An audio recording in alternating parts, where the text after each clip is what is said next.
Good evening. It is 6 o'clock, and I call this regularly scheduled meeting on May 11th of the Dunwoody City Council to order unless there's an objection.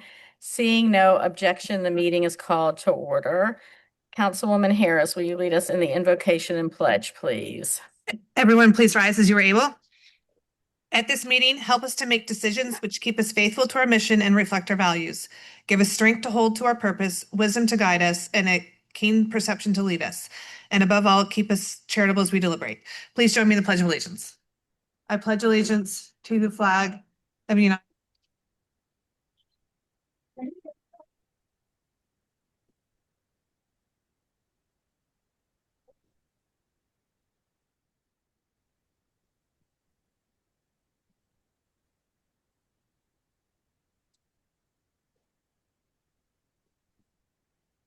Officer Hernandez and Deputy Chief Ladrich, I believe you are on.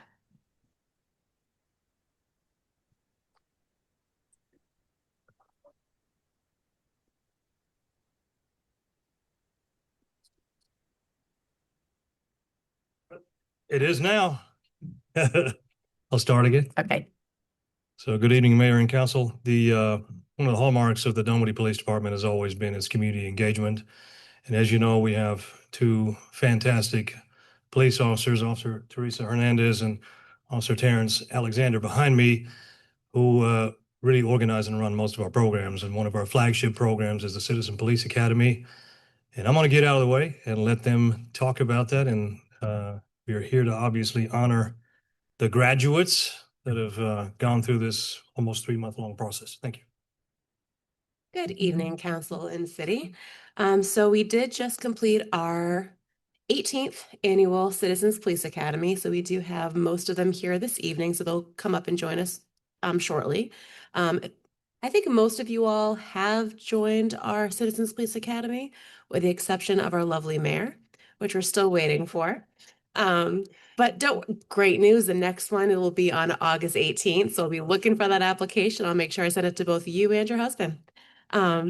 So this is a 13-week class. We have, of course, many different topics that we do cover, each week a different topic. From community outreach, we do have a PIO night, so someone from the media has started coming out the first night as well. Crime scene, we go to the dispatch center, a use of force night.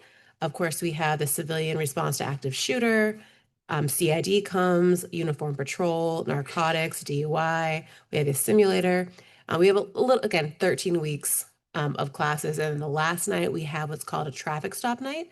And actually our deputy chief over here always comes in and he assists us with our traffic stop evening, which puts everything together that they've learned, and they act as if they were the police officers and we're the actors, which is so much fun for us as well. So anyone in the city who has not taken this class yet, will be putting out the applications next week. So please look out for it. And if you have any friends that have not taken it, make sure they know about it as well. So without further ado, would love to have class of 18 alumni to come on up here and join us.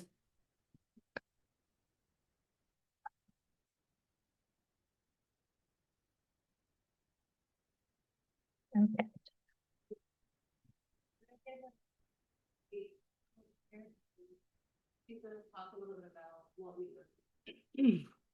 Hello. Never been here before. I'm Kathy Cobbs. I know most of you in a different way, but tonight I'm speaking on behalf of the 18th Citizen Police Academy graduating class, which stands before you. Our group was quite diverse. We had Dunwoody bailiffs and his wife, a school teacher, a person who'd recently immigrated to the United States, an educator, a retiree, a journalist, a person who's interested in joining criminal justice in the future, person in the food service business, retail, and others. The path to the CPA was also varied. Longtime residents who said their only encounter with the police was seeing patrol cars going by in their neighborhood. One person who met officers at coffee with a cop, and still others who heard about it from friends who had previously taken the CPA.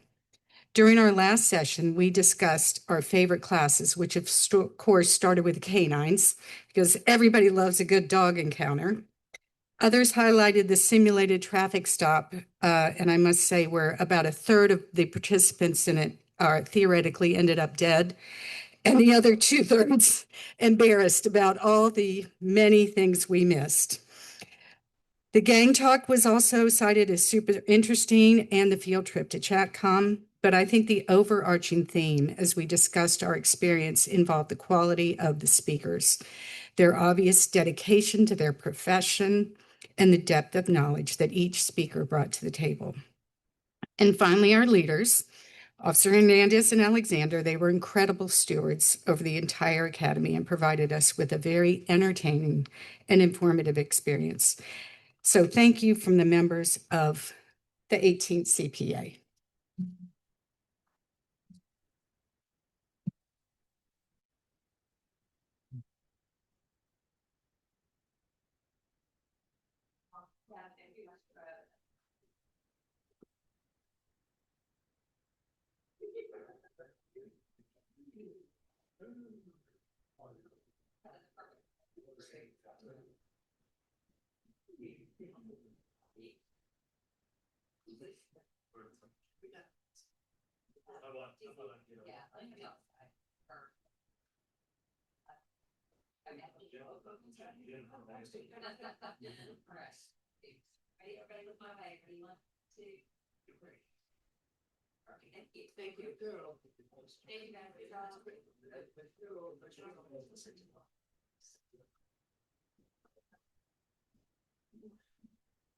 Officer Hernandez or Officer Alexander, come back, please. So when students complete this program, they have the opportunity to what? So the prerequisite to being a volunteer for the Dunwoody Police Department is to actually complete the Citizens Police Academy. So there are a couple volunteer programs that we do offer here. We have our volunteer bailiff program as well as our Citizens on Patrol program. The Citizens on Patrol will be an additional 9-week training class that we hold in January. So we did actually just have one student from a couple CPA classes just complete that program as well. Thank you. You're Thank welcome. you. And thank you both for your time and talent in putting this together. I know that everyone who participates finds it very beneficial and helpful, and it's a true asset to the city. So thank you very much. We appreciate it. Thank you, Mayor. Have a Thank good evening. you.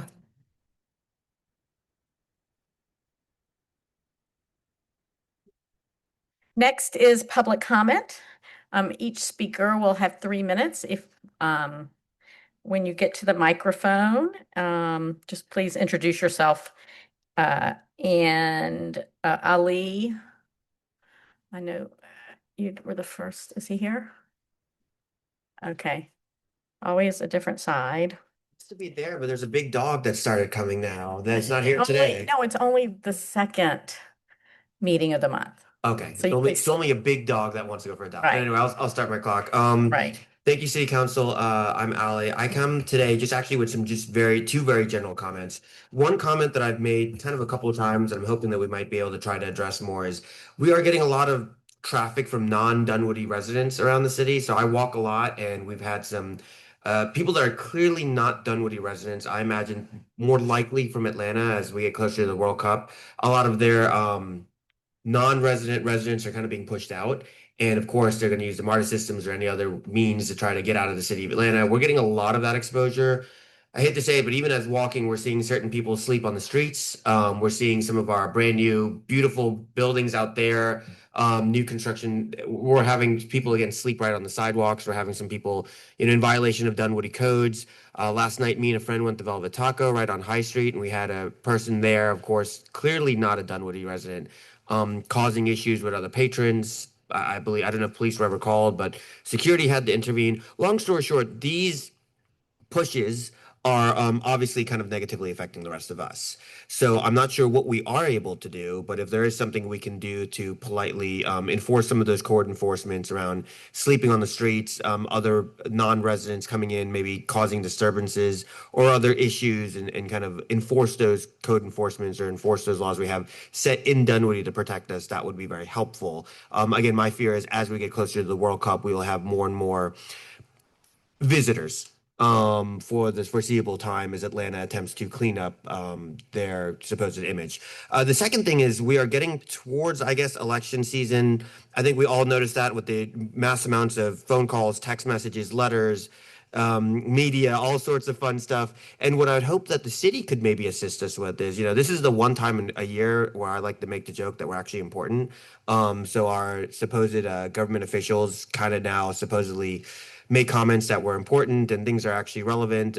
But as we get farther up the scale, it's harder to get in front of those people. But if the city could assist in any capacity, especially with some of the more community oriented ones, or even some of the local judges, have some type of or organize some type of meet and greet or an opportunity for us to actually ask question of these supposed local officials and maybe be able to kind of talk a little bit more about what's important to Dunwoody and our residents as they supposedly campaign for different things and advocate for us. I think that might be useful from a citizen's perspective in the city of Dunwoody. Besides that, I appreciate everything you're doing. Thank you. And thank you again. Thank you. Next, Danny Ross. Sir, you'll have 3 minutes when you get to the microphone. I'm Danny Ross. I live at 5165 North Peachtree Road in Dunwoody. I'm a founding member of this organization. Mayor and council, we started the city in 2008. We had no money, no laws, no police department, no offices, no place to meet. But we had something even more important, the trust of this the public trust. Tonight, while the citizens of Dunwoody are eating dinner, putting their children to bed, and simply assuming that government is applying policy fairly and consistently, more than $327,000 in stormwater repair projects are quietly moving through the council on the council's consent agreement agenda.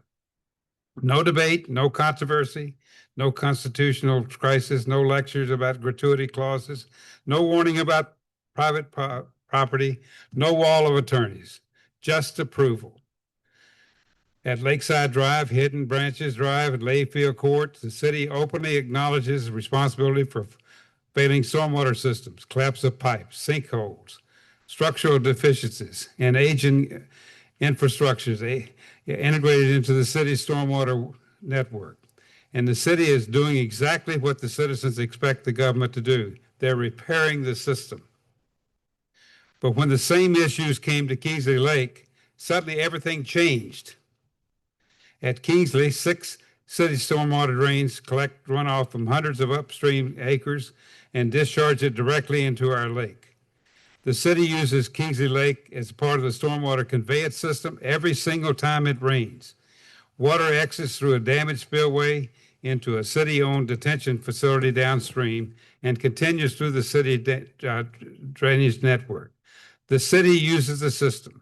The city depends on the system. When the system fails at Kingsley, the answer suddenly becomes private property. That is not consistency. And what makes this even more disturbing is that Kingsley residents are effectively, we've lost our representation. Councilman Hennigan, who's up here, and Representative Lambert, they've all been silenced. They can't talk. They're our guys. We have nobody to talk for us or to us. Our elected representatives have been instructed not to speak with us in public to discuss issues because there's an alleged conflict for our own representative to represent us. It's a conflict. Think about that for a moment. An entire neighborhood dealing with one of the city's most significant outgoing stormwater failures has effectively been cut off from normal dialogue with its own elected government. Meanwhile, these other stormwater projects are moving quietly through consent with no discussion at all. So tonight, the public deserves an answer to a very simple question. Thank you. What standard is being applied here? Thank you. I have some pictures I want to leave with Sharon. I'd like for her to pass them around. Okay. Thank you. You need to have it. Thank you. Jason Hunyar, you'll have 3 minutes when you get to the microphone, sir. Thank you.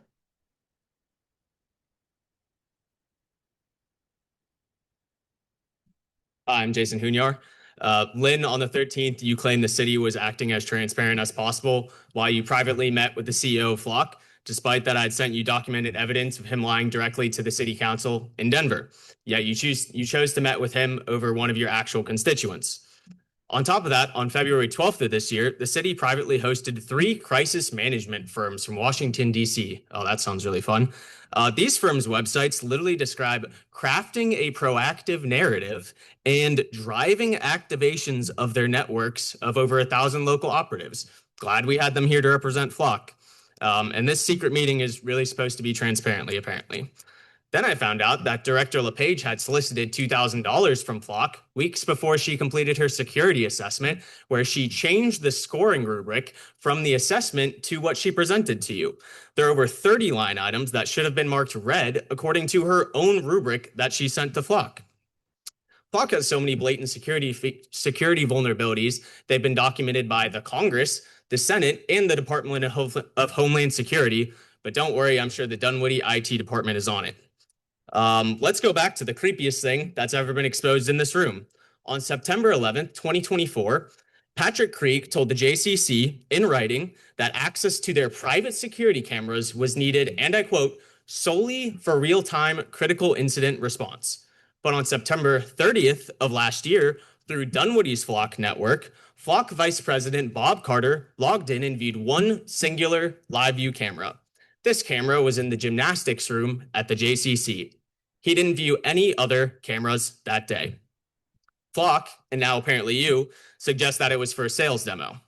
Can someone please explain to me how a middle-aged man logging into the Dunwoody Police Department's network to look at a private gymnastics studio for little girls could possibly be a sales demo?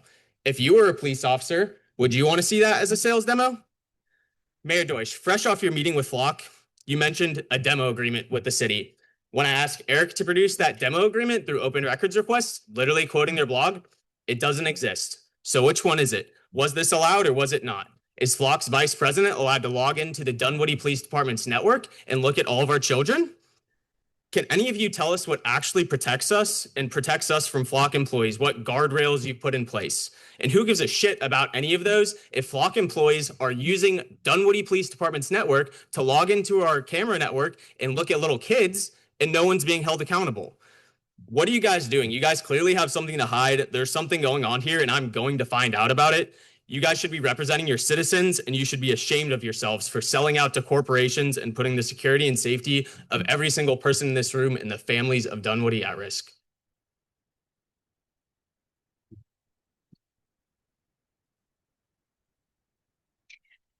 Good citizen Joe, approach the microphone, sir, and you will have 3 minutes. I hope y'all listened to Jason Hunyar's comments a minute ago because they're important and y'all don't seem to take them seriously. And Danny Ross, y'all don't meet with people, you don't discuss things with people. It's a common thread amongst this council. But meanwhile, I want to speak today about fairness, personal choice, and the importance of consistent regulation. Let's consider some very scary statistics. In 2023, there were about 350,000 bicycle injuries in the US, with 120,000 of those needing emergency department treatment each year from crashes involving motor vehicles. Nearly 1,400 cyclists died in 2023. Adults aged 55 to 69 account for the highest death rates, while children have the highest non-fatal injuries. As city leaders, I implore you, you must take action. You must do something to protect both adults and our children. So I'm calling for the city to enact a total ban on all stores that have more than 25% of their inventory being bike-related products. Rather than educating the public or making safe bike lanes, you must ban bike shops in our city. Which brings me to tonight's proposal to ban vape shops, or rather any store that has 25% of their products being vapes. But that doesn't apply, of course, you can still buy vapes in any gas station, but you want to ban vape shops. It's a legal product. It's like banning bicycles because some people ride them unsafely. Most bike riders follow the rules. They wear helmets, they use bike lanes, they stop at red lights. A few don't, and yes, accidents happen. So if we decide that vape shops have no place in our city, we must also prohibit bike shops. Since the proposal seeks to punish small businesses because of the actions of a few, it would feel unfair to not to ban everything that might be dangerous. It sounds like Councilman Seconder, who authored this proposal doesn't trust residents to make their own decisions. Thank God he doesn't have kids. Vapes are legal for adults, just as bikes are. But have you seen the flashy colors, the cute lights, and the sparkles they put on bikes to attract kids to start riding bikes? Wow, it leads to the inevitable dangers for them. It's scary. And perhaps Joe Seconder doesn't like the looks of vape shops, but one surely can note that the biggest image problem we have in our city is actually the appearance of men wearing spandex shorts. That's the real crime. But in all seriousness, this asinine proposal wipes out a lawful business category that has rules, checks IDs, pays taxes, and operates openly rather than the black market or having a shady market where people can buy vapes not in a regulated store. If the city bans vape shops, despite them being legal under state and federal laws, it would not be applying the same standard to other businesses, such as we don't ban alcohol stores, gun shops, pharmacies, fast food restaurants, or even ice cream stores that cause diabetes. So please, think about how dumb this proposal is. Thank you.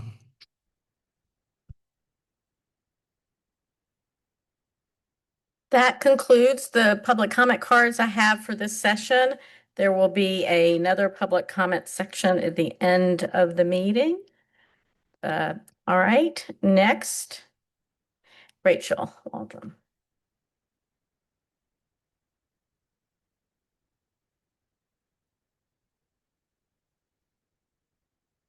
Good evening. I'm joined here this evening with two of our wonderful partners from Jack and Jill. Just a quick note for this was our 10th year celebrating MLK Junior Day of Service. That's why we've added a proclamation to tonight just to celebrate the long tenured relationship and the wonderful give back. We're just so thankful that y'all approached us all those years ago and we're able to build on this event every year.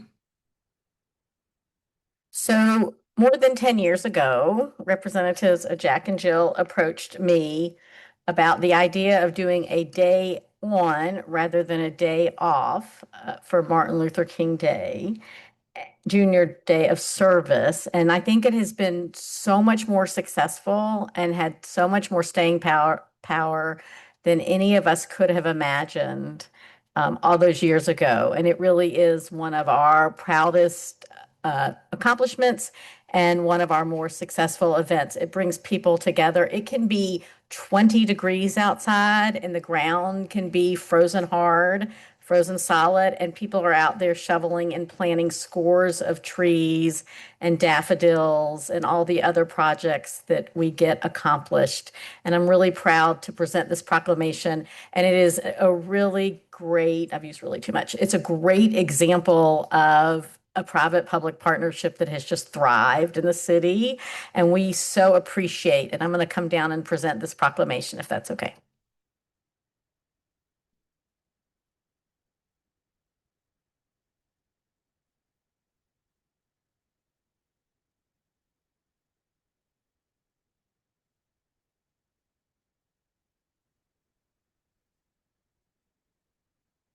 All right, we're going to come take a picture. And you know what?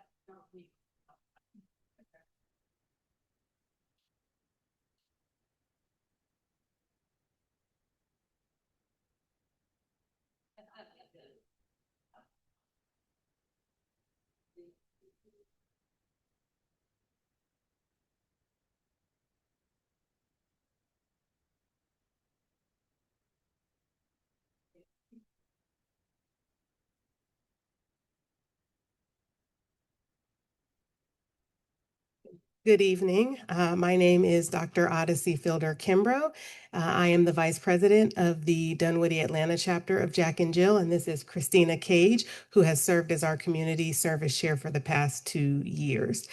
Jack and Jill is a mother member organization who is committed to the uplifting of not only our own children, but all children. And we do that through multiple aims and programming in community service, philanthropy, financial education, cultural and social engagement. So we are proud to bring our children and our community out every January, sometimes on very cold mornings, to keep the spirit and ethos of what MLK was about in that service.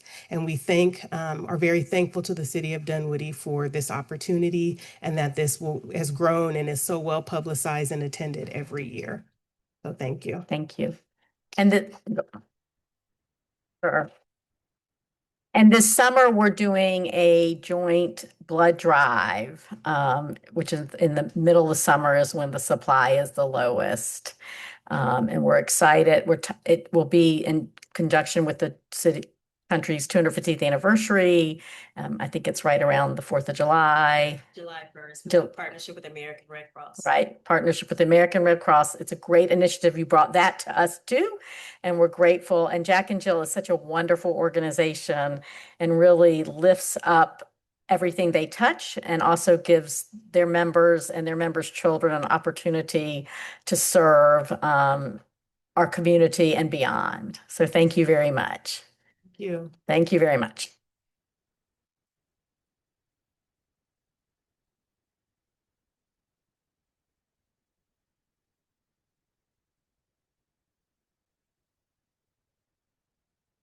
Y'all ready for me? Yes, I'm ready for you. Sorry, Jennifer. Great. Go right ahead. Good evening, Mayor and Council. I'm so pleased to be here standing before you tonight to recognize some of the graduates of our most recent class of Dunwoody 101. Many of them could not make it, so thanks to all of you who could join us tonight. This was the third class held on April 17th. It was made up mostly of residents who were on the waiting list for the first two classes. You'll remember this is a revamp of the Citizens Academy, and we started it last year as a one-day immersive experience. I'm going to let a couple of the graduates briefly tell you about their experience, starting with Lori Cutler. Hello, I'm Lori Cutler, and I'm proud to say that I completed the Citizens Police Academy course, and because of that, I am a bailiff, and because of that, I'm very immersed in Dunwoody, and unfortunately couldn't make it for I think it was the first class. So I was excited when Jennifer reached out to me to be able to join the most recent class. So Jennifer asked me to say a few words, and I have a minute, so you can put the timer on if you want, because I do babble. So the first thing that I want to talk about is just administratively how beautifully run the program is. It was from 9 to 4. And when 4 o'clock came around, I was like, oh, wait, is this over now? Like, it felt like it had just started, which means it was engaging, involving. We never skipped a beat. Jennifer had us, you wouldn't know that we were on a schedule, but she gently and quietly worked us through the day. And we met all the tentative parts of the agenda that we were supposed to. So I want to say a great thank you to Jennifer. She made the day absolutely fantastic. So that's part A. Part B was understanding, and I will fully admit I had no understanding of what it takes to run a city. I've lived in Dunwoody. I moved from Florida to Dunwoody in 2000. And just over the last couple of years, I've learned about the city of Dunwoody through these programs. So it was amazing to learn the financial piece of the city, how the government piece of the city runs, parks and recreation, permits. City planning and how all that takes place. The city development. We even got to spend time with an engineer who designs the traffic lights. So there was never a dull moment the whole day, I was ingratiated by the fact that all these city employees gave their time to us as citizens of Dunwoody, residents of Dunwoody, to be able to expose to the makings of the city. So I encourage everybody in this room to participate in the next one. And I'm just thankful for all of you and all that you've done to make this city as great as it is. So thank you. And I've also asked Andre Abamonte to say a few words. I'm Andre Abamonte. I was waitlisted the first time around for the Dunwoody 101 course last year, so I was very excited when they approached me via email and said, hey, we've got openings for this new term. And so I signed up. Like Lori mentioned, we spent the day together with various members of the City of Dunwoody government, and we got to learn about the different functions of the city government. We got to go on a trolley tour around the city and see some of the highlights of some of the commercial developments, some of the parks. As Lori mentioned, a highlight was learning how the traffic system in the city works and getting to meet with one of the engineers. And I personally enjoyed being able to share some concerns with him regarding traffic lights and sensing motorcycles. It was a great experience. I really enjoyed learning about each of the different pieces of the government, and it was eye-opening to me as a citizen of the city to realize the importance of economic development for the longevity of the city of Dunwoody. So I really appreciated the opportunity to be able to participate in it, and I would hope that this program could be expanded so that we could get more citizens of Dunwoody the exposure that we were able to get through this program. Thank you. At the end of the day, we had everybody fill out a survey, and the results of that are in your packet as a summary of those survey, of that feedback. We already have a date for the next one. It's Friday, September 18th. And I just want to thank you all for your support. Also want to thank Eric and staff and department heads who really work hard to make this program a success. And we'd love it if y'all could come down to take a picture with everybody.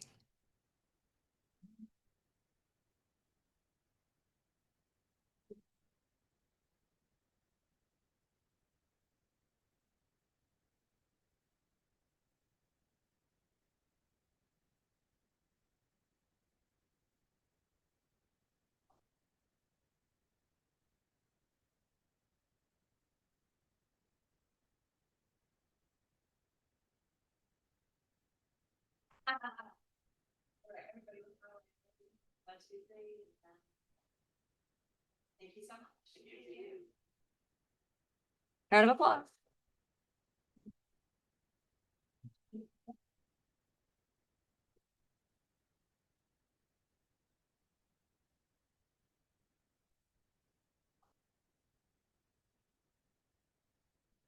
Thank you, Jennifer, for spearheading and leading and organizing this great effort. And also to all the participants, because you give up a day. It's a whole day. It's not like we ask you to come in for breakfast once or twice. It's the whole day. So we appreciate everyone's interest in taking the initiative to participate. So thank you. Eric. Yes, ma'am. Thank next. you. Mhm. We have the city manager's monthly report ending May 1st. Got a few items in parks. I want to talk about the STEM camp, which will be held at Windward Hollow Park Monday through Friday in June and July. So sign up for that. Also, we have the Two Bridges Park Splash Pad and the Brook Run Park Playground Stream are both on for the season. So we got those on earlier this year, and I appreciate the council's support on getting those turned on early for the citizens to use. Upcoming events, Kids to Parks Day is on the 16th of May. Next week, we have Touch a Truck at the maintenance shop ribbon cutting. That's on the 21st. The 29th, we have the summer kickoff at Two Bridges Park. And moving into July, we have the Blue Star marker unveiling and patriotic concert. That's just a sampling of some of the events we have coming up. Please check the website. The citizens should check the website to find all the events that are coming up. We have the tennis court resurfacing at Windward Hollow Park is scheduled for this week. And we also have the our April babysitting boot camp class sold out with 20 participants. Under police, we have the Coffee with a Cop. It's actually tomorrow from 8 to 10 at Arc Coffee House at 4448 Tilly Mill Road. And also we had Cops on Donut Shop's fundraising event to benefit Special Olympics is in June 5th from 6 to 10 at the Dunkin' Donut here in Dunwoody. Moving on into some of the workload activities for police, you'll see various amounts of crime that have occurred and the resolution that we have for those. Also, there's a crime stat. Crime stats are within your report. This is available to the public as well. It has a link to the Dunwoody crime stat comparison report. Moving into public works, as I mentioned a moment ago, the maintenance facility, and there's a picture of that facility within the report that we have the ribbon cutting coming up for. Also, Dunwoody Nature Center Wetland Restoration received Project of the Year Award from the American Public Works Association, Georgia chapter. So that turned out to be a great project that I appreciate the funding for that and the staff's hard work. Also hosting an invasive plant removal event at Two Bridges Park with volunteers from the Southeast Stormwater Association. We had over 10 dump truck loads of invasive species were removed. Moving into paving, paving was completed on Glaze Drive, Winter Rose Court, and Winter Haven Court. We also applied for a grant for a stream restoration at Brook Run Park between South Georgia Way and the park boundary. Ashford Dunwoody Phase 2 path right-of-way acquisition is ongoing with 5 parcels south of Meadow Lane Road. We have, as you just heard, the Dunwoody 101 all aboard. Was a few weeks ago. We also promoted the new pet microchip reader with a video and website of how to use that. And that's out front. When you leave the building today, please look to your left and you'll see that pet reader out front. We will have a city tent at the Juneteenth celebration on June 19th. That will be a tent that we have in with Sandy Springs. Also within this report are the April 26th Dunwoody Stories report. Please look at those. It goes into much more detail over what I've said tonight. Community development, we had our household electronics recycling event with 467 residents dropping off 24,000 pounds of electronics for recycling. And we received 101 permit applications in February and issued 103 permits out of those applications. Economic development, we had the opening of Mr. Clean Car Wash, Stage Kitchen and Bar, Stable Restaurant, and Bunker Golf. So quite a few things have been continue to open in Dunwoody. We have under finance, we had our first quarter 2026 ARPA report for the U.S. Department of Treasury that was submitted by the due date of April 30th. And also we had our audit committee meeting today where they covered fuel and purchasing cards. But I'm glad to answer any questions y'all may have on this report, and the staff is available as well. Joe, Hey, Eric, thank you. you gotta talk loud, Joe. Sorry. Can you hear me? Yeah, but you gotta talk a little louder so everybody can hear you. All right.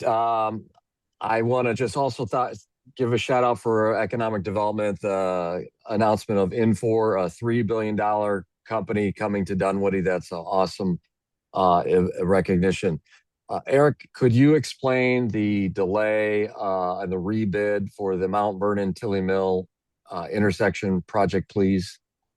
Yeah, Michael Smith is on his way to the podium. So the question was, just because I'm not sure everybody can hear him, is what is the delay in the rebidding of the Mount Vernon Tilly Mill project? Correct, Joe? Got that right? Yes, we evaluated the initial bids and the low bidder didn't really demonstrate that they had all the qualifications necessary, particularly for the water main portion of the project, which is a big part of the project. So we decided the best thing to do was to reject all bids and rebid it. And it's being advertised again right now for new bids. And is there any change in the actual proposal then, or a criteria change, or what is your gut feeling of what's going to happen with this next round?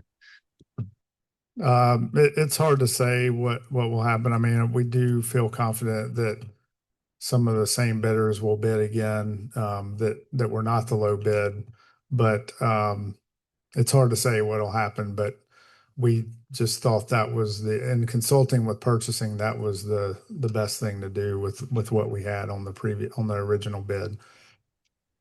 Okay, thank you. Anything else? Oh, John, sorry.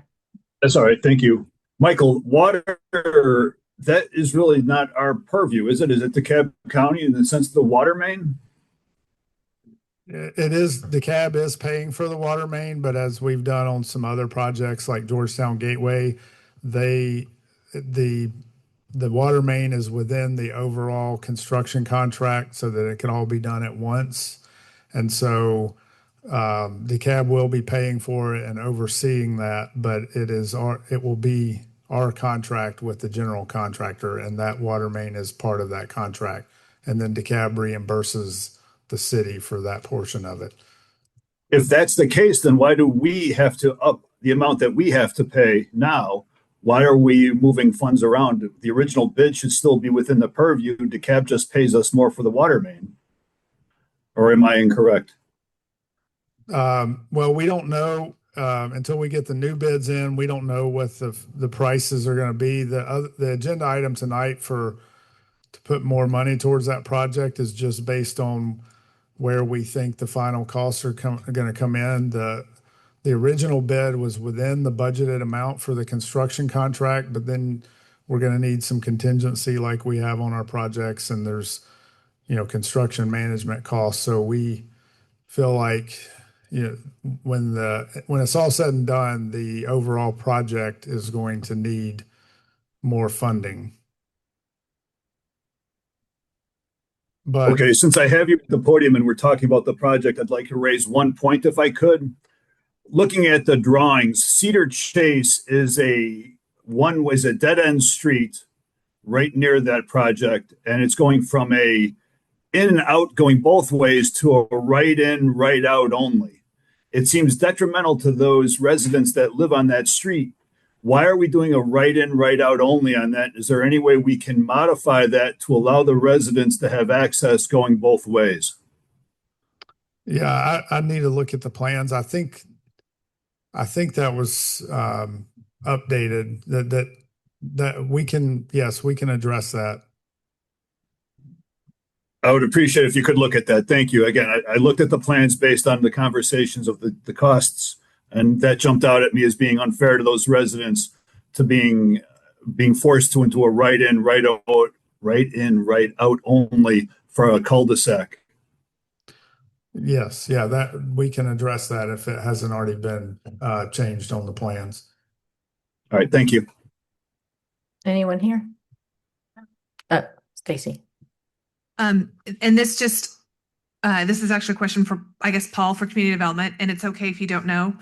The Sandy Springs subdivision, I know it's gone to the Sandy Springs planning division, and then it's just 3 lots in Dunwoody. Sorry if I don't know.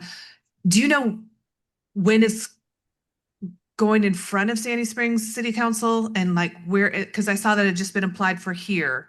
So I just kind of the time and everything, because a lot of in my neighborhood, many of the residents are getting that 500 feet or whatever in the letters and whatever, whatnot. So I just kind of want to be able to answer their questions. Yeah, I'll send you the exact dates. It should go to Sandy Springs City Council very, very soon, either this month or early next.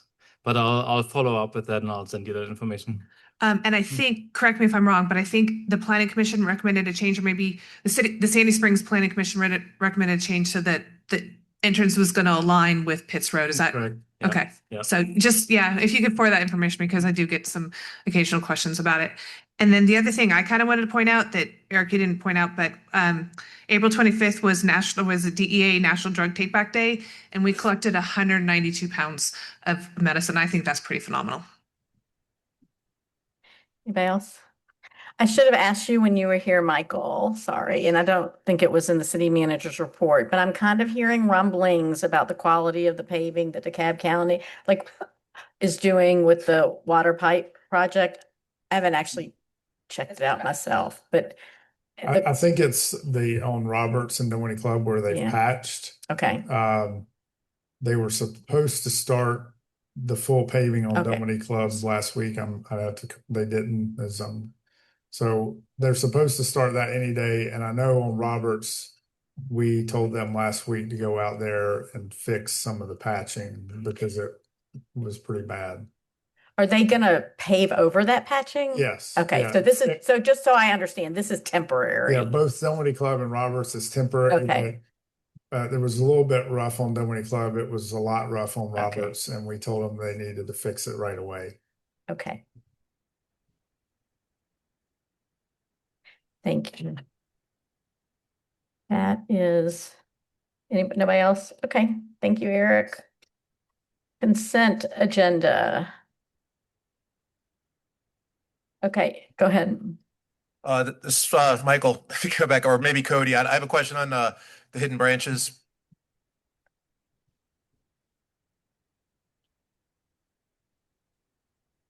Yes. So I was looking at this, and it looks like that's like the polyethylene pipe that they use when they're boring and putting utilities, and it appears from the picture, they yes. just bored right through our pipe. Correct. Our I storm think drain, there's or at least two gas lines that are also going through.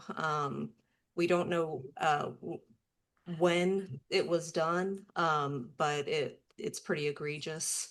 And so we are actively working on the utility repairs, relocating, and so that these pipes can be repaired when we do pave the road there. right. And so is there any recourse that we have to go after the utility companies or for damaging our infrastructure and to have them pay for this repair? Yes, they generally are held responsible.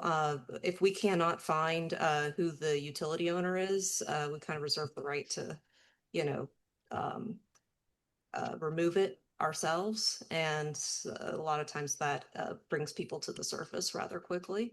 So, but we don't like to do it that way. Yeah, and so first of all, I want to thank Public Works for being proactive. You know, going in before we're paving a road to check all the infrastructure in the area to make sure there aren't any problems that we're just going to have to tear up later. So that's great that we found this before we repave the road. Or is because we're dealing with third parties that we might not know who they are yet. Is this going to delay the repaving in for those two streets? It was that one, and it was it 2026. Yeah. Yeah, for this year. No, I don't anticipate that. You know, we know who most of them are. And I actually think we've identified all of them. So that can pretty quickly be taken care of, you know, before paving. And we of course are also working with, you know, paving scheduling to to schedule that one to be like last. Okay, and then this is unrelated to these particular projects, kind of maybe tangentially it is, but so it got me thinking because we're obviously Google's laying a lot of fiber in the city this over the next whatever couple of years. Do we have any program where we go in and kind of back check to make sure that if we have known infrastructure in the air to make sure things like this haven't happened as a part of that? Because I imagine they're going to be doing a lot of boring as well, and it's so that we can maybe address it more quickly if there is an incident like this? So I know we just had a new person on board who's doing the utility inspections specifically for Google Fiber. Is that correct, Michael? Yes. Yes. So And Google pays for that, just right for the public to be clear. They work for us, is that right? That's Work with us, Michael, is that correct? Sorry, I don't know the answer. Yes, they work for the city. They work for the city, and Google will reimburse the cost for that. Okay. Is this something that they look for, or is it more just managing the? It's more managing the process. We haven't in the past, well, very rarely we've had such a large deployment of a utility at one time, but we can talk internally about ways we might be able to go back behind them, but for our infrastructure, like stormwater pipes and inspect that. Yeah, that would be great if we could. Yeah, so we can tackle it when it happens.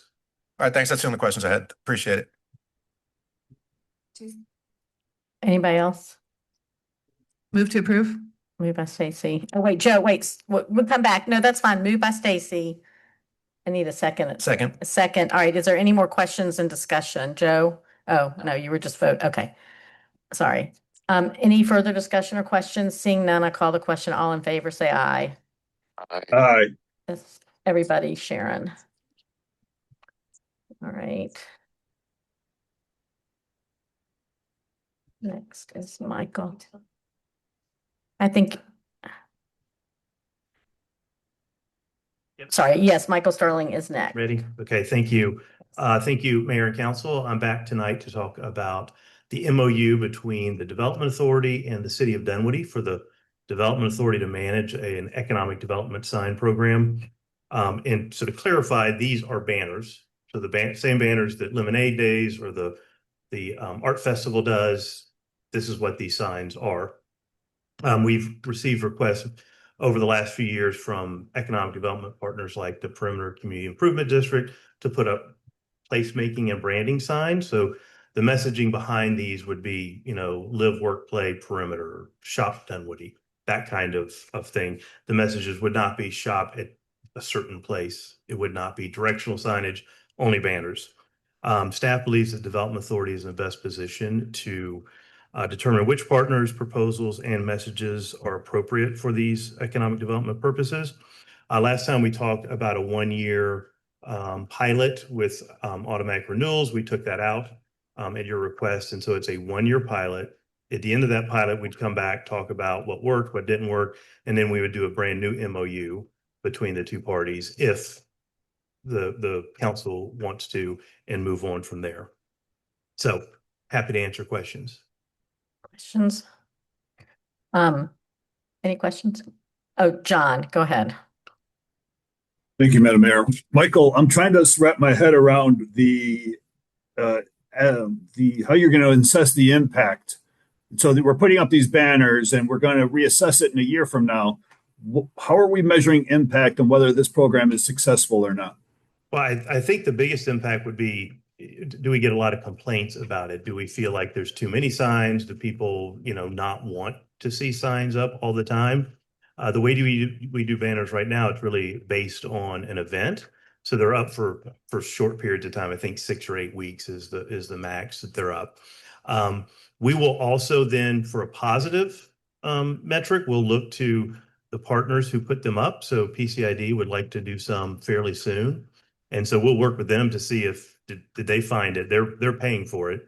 And so are they willing to put them up again would be one. I'm sure there's some other ways we can go about looking at the metrics, but there's no doubt it's going to be pretty hard to find people say, oh my gosh, yes, I chose to move to Dunwoody because this banner was up. But it is a sort of an overall branding and placemaking that the communities do all the time, just to sort of send a signal that this is a place you want to be and people want to invest here. I guess I just look at it from the PCID aspect. They brand every one of their street signs. There's branding that happens in a lot of different ways. I'm just not sure that we need this additional signage. So I'm still not sold on the matter, but I'm willing to listen to what other council members have to say. So thank you. Yep. And I would think that would be one of the biggest takeaways at the end of this pilot. If they're overdone and the community and council feels like it's too much, we can either decide to pull back on the number or just scrap the whole project. Thank you. Yep. Anybody else? Questions? Go ahead. I'll just make the comment. I think we made it last time. 1 year seems like a reasonable trial. Let's see if we think there's any benefit or drawbacks, and then we'll know whether or not we want to look at doing it further after that. So I'm comfortable with a 1 year pilot on this. Yeah, I think it's all about setting a vibe, and in a year we can tell. Like it's, we just got a huge corporate relocation from New York City, which has a vibe. We're not going to be New York City. We don't aspire to be New York City, but it's also setting an identification, and we just got another relatively large corporate relocation from within the metro area. And so I think that's all about, it's a little beyond branding. It's making people see the value in investing here. And it's just setting a vibe. If it works, that's great. If it doesn't, then it's really just a year. And I will say that the PCID and their organization Perimeter, which is what I think they call it now, they do really good data dives. They do a lot of surveys, they talk to people, and they do them scientifically. They sit on the MARTA platform and talk to people. They, sit in hotel lobbies. They do really good data dives. And so I have a fair amount of confidence that they'll be looking at this analytically. Yeah, and we'll bring all that. And also I trust the Development Authority because they're pretty particular. So agreed. That's all good. All right. This is an action item. Move to approve. Moved by Rob. Second. Second by Tom. Any further discussion or questions? Seeing none, I call the question. All in favor, say aye. Aye. Aye. Sharon, that's unanimous. Thank you. Thank you. And none opposed. Unanimous. Unanimous. Thank you. And then, Michael, again, congratulations. It was a good week.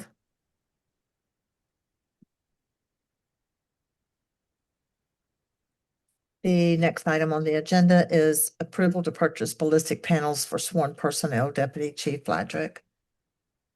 Thank you. As you know, our highest priority is always officer safety for the officers that are patrolling the street. And we are requesting rifle ammunition rated plates that go in the front of the soft body armor that we have right now to cover the vital areas. The expense, as you saw on the in the package, is about $33,000. And we definitely would like to encourage you to show your commitment to protecting our officers with all this great equipment. Dunwoody's always been phenomenal. Council's been great to help us get protective equipment for our people. Okay, any questions? Move Catherine? to approve. Oh, okay, wait, because you can't see, but they all had their hands up. It's okay. Catherine? DC Frederick, how much do they weigh? How much is it going to be on the body? So there are a Harder. few more pounds, obviously extra. We have tested these plates with various sized officers, and everybody is completely for getting them. Few more pounds, and we already carry 33 pounds, so what's a few more, right? All right. I will vote yes for police safety. Thank you. I was just going to comment. I did the Citizens Police Academy a couple years ago, and the old rifle plates that you had a few of were unbelievably heavy. So the fact that you have found something better so that they can actually be used in everything except the most extreme situations, I think is a real positive. So Yes, it's about a third less than one of the old plates. Or I'm sorry, 2/3 less. Oh, Stacy? My question was, I wanted to hear the results because I knew you were testing them, so I just was going to ask about that. And you answered my question before I even asked it. All right, Joe now. Move to approve. Moved by Joe. Second. Second by Rob, or Rob, whatever. Any further discussion or questions? Seeing none, I call the question. All in favor, say aye. Aye. Opposed, hearing none. Thank you. That carries. Thank you very much. Sharon, I think you have to read the next one. The next item on the agenda is an ordinance to amend Chapter 27 of the City of Dunwoody Code of Ordinances to define and provide use regulations for vape shops. Paul?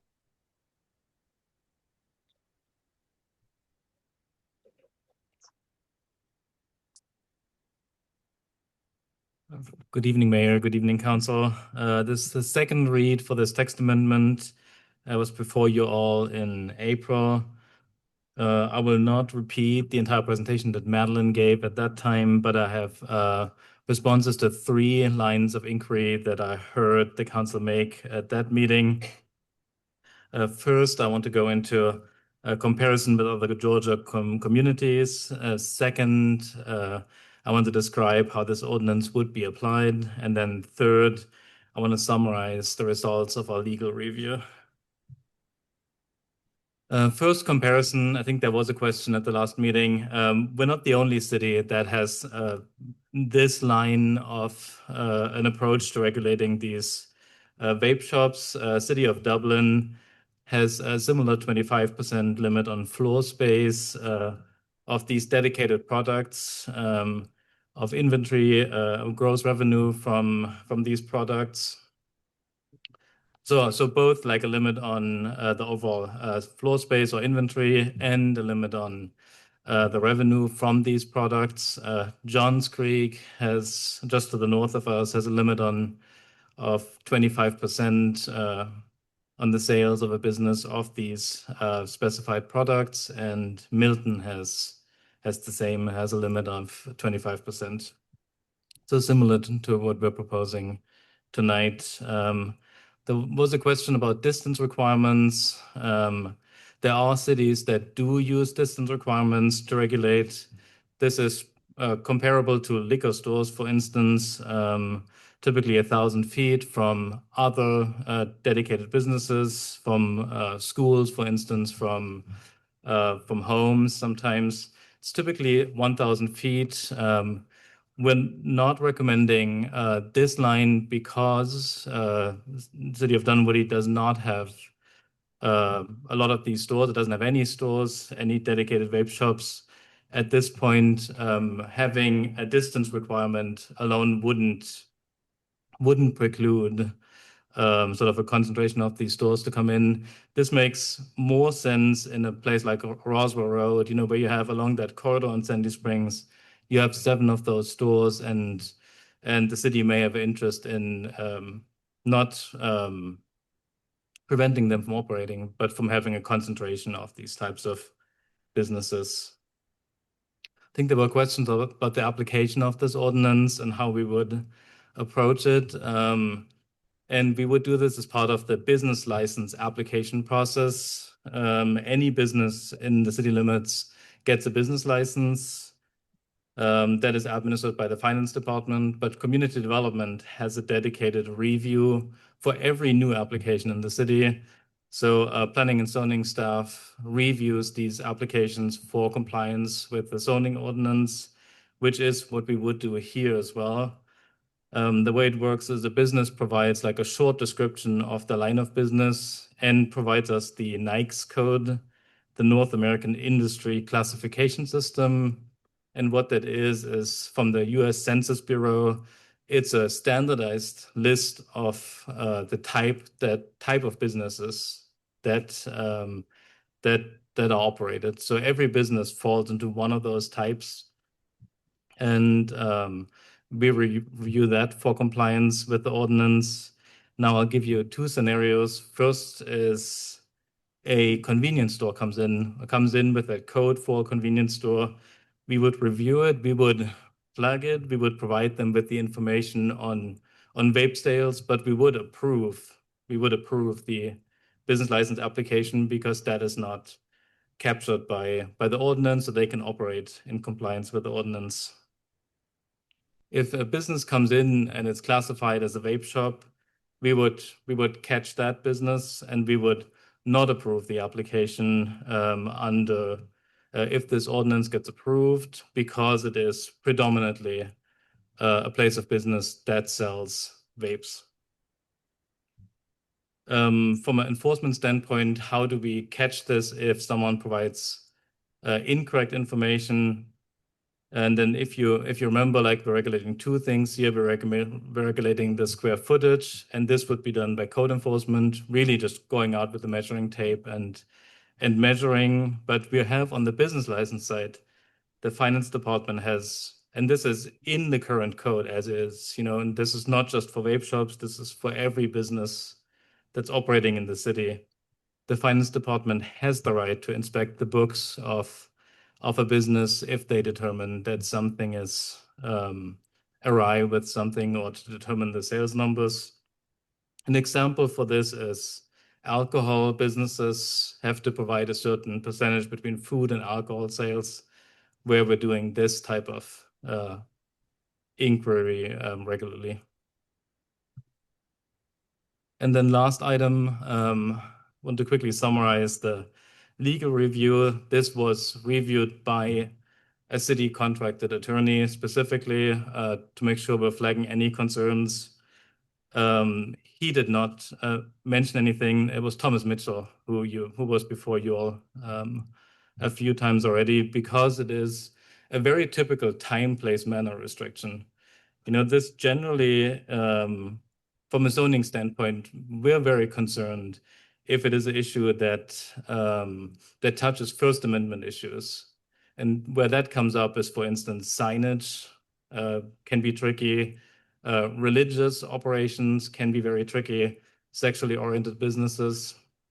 There's a heightened standard in the Constitution to ensure free speech. 14th Amendment issues are similarly difficult, and we're very careful when we touch those. That relates to equal protection under the law and due process. Examples for this are senior housing, or drug treatment facilities, or entities that touch disabled people, pretty much. This is not one of those. This is neither a First Amendment nor a 14th Amendment case. This is a bread and butter sort of zoning issue. So no concerns here from the legal side. We asked specifically to review case law too. Because someone had mentioned, I think a case in Georgia, and the attorney didn't flag any issues with this as well. This is a second read. We also, the moratorium was specifically worded in a way where the moratorium expires at midnight tonight. So we'll need a decision one way or the other. In the absence of that, we need to extend the moratorium. Okay. Any questions? Go ahead, Catherine. Go ahead. I And wait don't, 1 second. Paul, can you do me a favor and take the presentation down until somebody needs it so I can see Joe and John? Thank you. Okay, go ahead. I don't smoke. I have never smoked. Wouldn't do that to my lungs. But I presume, I feel that this is an unreasonable scenario. It's all encompassing. It's like, you just can't have it, except you can have it just in a smaller section of all these stores, which is already age limited. I don't see the need to ban it fully. And I would prefer to see limits, the distance limits from the schools, what have you.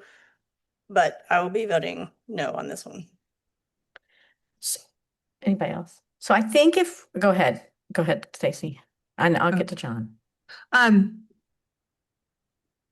Question, and actually, one of my questions is to Deputy Chief, because it is a controlled substance and you do have to be 21 in order to purchase this. And one of the public speakers was like, kids are doing it. Have we ever, I mean, I know we do occasional stings to see if stores are selling alcohol to underage. Have we ever done a sting to see if they're selling vapes? To my knowledge, we have not done that yet, but that's certainly something we can entertain. I would think just because we're getting the data that it's increasing, that let's go ahead and go after the bad guys that are selling this poison to the underage kids. We're doing it for alcohol, just throw that product in there too. My second question is actually for Paul, and could this still be called a vape shop, but it just can only sell 25% of vape products and the rest has to be, I don't know, bottled water, but it could still be called a vape shop? So they can call it whatever they want. We're just regulating. We're having two tests, like is these products, is it less than 25% of the overall area? And is it less than 25% of the overall sales of a store? What they call it, that's not something that we regulate. Okay, so just to be clear, we can still have a vape shop. It just has to sell a smaller amount of vapes and vape products. Yeah, it has to be accessory to the sales of something else. So they need to predominantly sell something else, and then they can also sell vapes. Okay, so I guess I still kind of have a question of what problem are we solving with this? If they can call the vape shop, they can sell vapes. What problem are we solving with this regulation? And well, that's I think a policy question. So that there are cities that have been seeing a lot of these stores coming in, and it's often a very attractive retailer for a landlord, especially in a shopping center that is on the decline. So we see on Roswell Road as sort of an example, where there's not one or two, but there's 7 now. Just between the river and the county line. Yeah, that's right. Right, just between the river and the end of Sandy Springs. Go ahead, Tom. Yeah, I've been struggling with this one because I think the intent is great. For public health and for obviously the marketing into children. My biggest concern was if this is a land use issue. But based on the comments that you've said, it sounds like we're pretty confident that this will stand up to illegal. I believe you said during the presentation, has there been a legal challenge to this that you're aware of in the state of Georgia? To any of the other cities that have these complete or similar bans?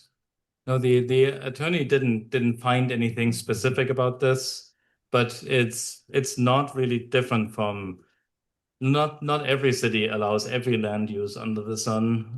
And this is sort of the same way. This is not one of those that you have to allow. This is not one of those that you have to have a specific way. This is just like a land use that some cities regulate a certain way and others do a different way. Tom, if I can, let me answer the legal part of that to help Paul out. There's some folks that do a lot more than this, and they're still doing that. This is a middle ground where you're regulating time, place, and manner only. There's been discussion thrown around about whatever, but if you think about everything under the Constitution that you regulate by land use, it is time, place, and manner. And whether this seems to not fit perfectly in the box, that's all you're doing here. Now, it's a political decision whether you do it or not, but legally it's fine. Thomas Mitchell vetted it. I followed up after Joe's question to make sure it was vetted legally. And while we're not insurance companies that can tell you 100% what a future court might do, it's middle ground compared to what others are doing. That's all I have. Thank you. John? Thank you, Paul. I'm in council. I'm still not sure 100% where this is coming from. I understand Chamblee had an issue with the high school, with a store opening directly across the street from the high school, which was problematic to some. I understand that these, as Paul said, these stores are in high traffic, lower income, declining areas, and sometimes the signage and the look of the store might be jarring in the sense of the way some of these stores look. And then the third issue I'm trying to wrap my head around is that there's a THC impact of this. And all of these things can be sold at convenience stores, but we're going to outlaw them within the city completely without any other regulation. Again, I'm just trying to wrap my head around it. I don't understand what the goal is. I understand that we can't have one near the high school because there's nowhere to sell it near the high school. The signage, I think we need to do a better job on the signage in all convenience stores. And the THC aspect, I don't think we control that enough. I heard a story today of a grocery store in the city of Dunwoody, not a grocery store, a convenience store, where a THC drink was directly next to the Coca-Cola products. And you could easily, get one of those. But these vapes, as far as I know, are all behind counters. So again, I'm trying to understand the issue. I want to control and make our residents safe, but I also don't want to be such a nanny society that we outlaw everything. So I'm just wrapping my head around it. I don't think I'm voting yes for this. I think I would prefer to have it more limited. Yes, but I don't think a complete ban is within what I really want to do. I don't think it's a place. It's a slippery slope. Once you start doing that for one thing, we're not doing that for alcohol. We're not doing that for smoking. We're not doing that for anything else. I don't understand why we're doing this type of product. John, just want to be clear. This is not a total ban, right? Like a vape shop is allowed to open and be called a vape shop under this ordinance. Am I correct? Yes. This is not a total ban. Like this is a regulation, but I could still open a vape shop and call it a vape shop. Correct? You could. Yeah. Okay. I just want to be clear that this is not a ban. And as I understand it, if you're a convenience store that sells vapes, you still have to follow the 25% rule. It's just that you have a big advantage because you sell lots of Coca-Cola and candy and oil for the cars. So the 25% of floor space is generally not going to be an issue. Correct. Yeah. So I'm trying to wrap my head around we are allowing vape shops. You just can't sell more than 25%. Is that what we're trying to say? yeah, time, place, what was the other? Manner. So I think that my concern is that if this isn't going to pass in its current form, so I'm a little bit all about the vibe, right? We have shopping centers that are old. we actually do, I think we have one of these on Winter's Chapel at Peeler on the backside of the center facing, I think it's technically in Gwinnett County. no, I don't think so. Is that center split? Yeah, yes. Oh, who knew? Okay. Well, I didn't know the center was split. Um, but so what I'd like to ask council to do if this fails is to extend the moratorium because while it can't be by the high school, it can be pretty close to the middle school, right? And also I looked up, like in the city of Atlanta, it includes daycare, childcare facilities, secondary schools, elementary schools, and so what I do, where I see my responsibility is in not first of all, where I see my responsibility is in making sure we ensure the highest quality commercial products we can have in terms of retail in the city. It's one of my responsibilities, I think. But also, I have heard from lots of parents, and maybe it's an enforcement issue and it's not a zoning issue in this case, that their kids are going after school, starting in middle school, to some of our local businesses and buying vapes. But again, they can still sell them, so this doesn't necessarily solve that. What I'm concerned about is that we are not including the distance requirements in here as well. And I understand why we didn't because that wasn't the focus. But if this fails, I'd like to extend the moratorium and give ourselves a chance to, because we do have the potential of future schools in places and stuff like that. So go ahead. I think I actually want to, echo a lot of what you said there. I think I'm hearing enough concerns and various concerns that probably this isn't ripe for approval tonight. But I think that the issue of vapes and vape sales does need some attention for kind of where and how it's allowed. So I would definitely be in favor of extending the moratorium to try to figure it out. And it's not critical to this city, but there are colleagues in other cities that are paying attention to this very ordinance. That there are, I know for sure, other cities or at least other council members in those cities considering some sort of ordinance to regulate vape shops in their communities. So it's a hot issue right now, kind of around metro area, metro Atlanta. I think it behooves us to try to get it right enough where we can get. I like 7-0, 6-1 votes that show that we've really kind of worked out and kind of come to the best consensus. And I don't see that happening tonight. So I think my preference would be, let's don't approve what we have. Let's extend the moratorium for a couple more months and try to come up with something we can. Madam Mayor, can I come to a better agreement? Yes. Can I ask this? If you are inclined to pass on this version and the prerogative of the chair could recognize Paul to read a draft of the text amending the moratorium to an extension date, he has that prepared if needed before you move to the next item. Okay. Joe, go ahead. So, my words are already in the attachment for the council agenda of what my thoughts were.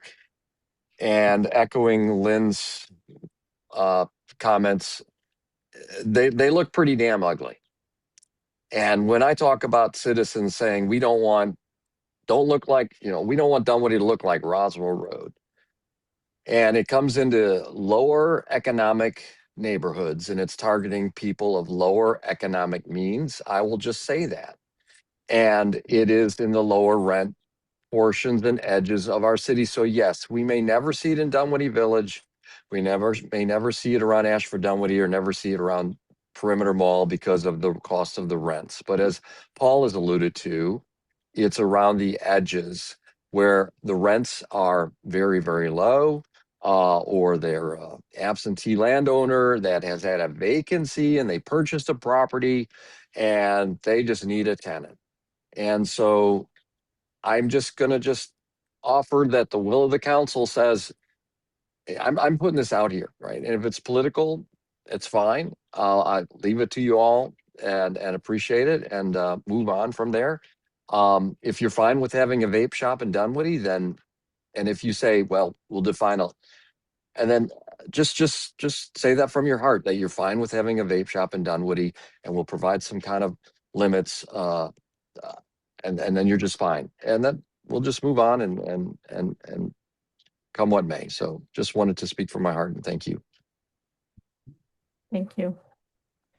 All right, so can we hear the language for the moratorium, please? Am I not doing that right? Well, Madam Mayor, what you could do is we could simply table this item, number one, table it rather than reject it in whole, because there may be some words in it you like and some you don't. We could entertain a motion to table and then consider a motion for an extension of the moratorium, and Paul can read that. And to get it off, if you table it and you don't table it to a date certain, it will never come up until it's put on agenda and there's a deliberate act to untable it before you consider it. But the deferral part, what I don't like about defer it is it sends it in outer space, and then what? So my preference from under Robert's Rules of Order would be simply to table this, and it'd have to be put back on the table one day to consider, or you consider a whole new one if Paul does a complete rewrite, if you consider a moratorium extension.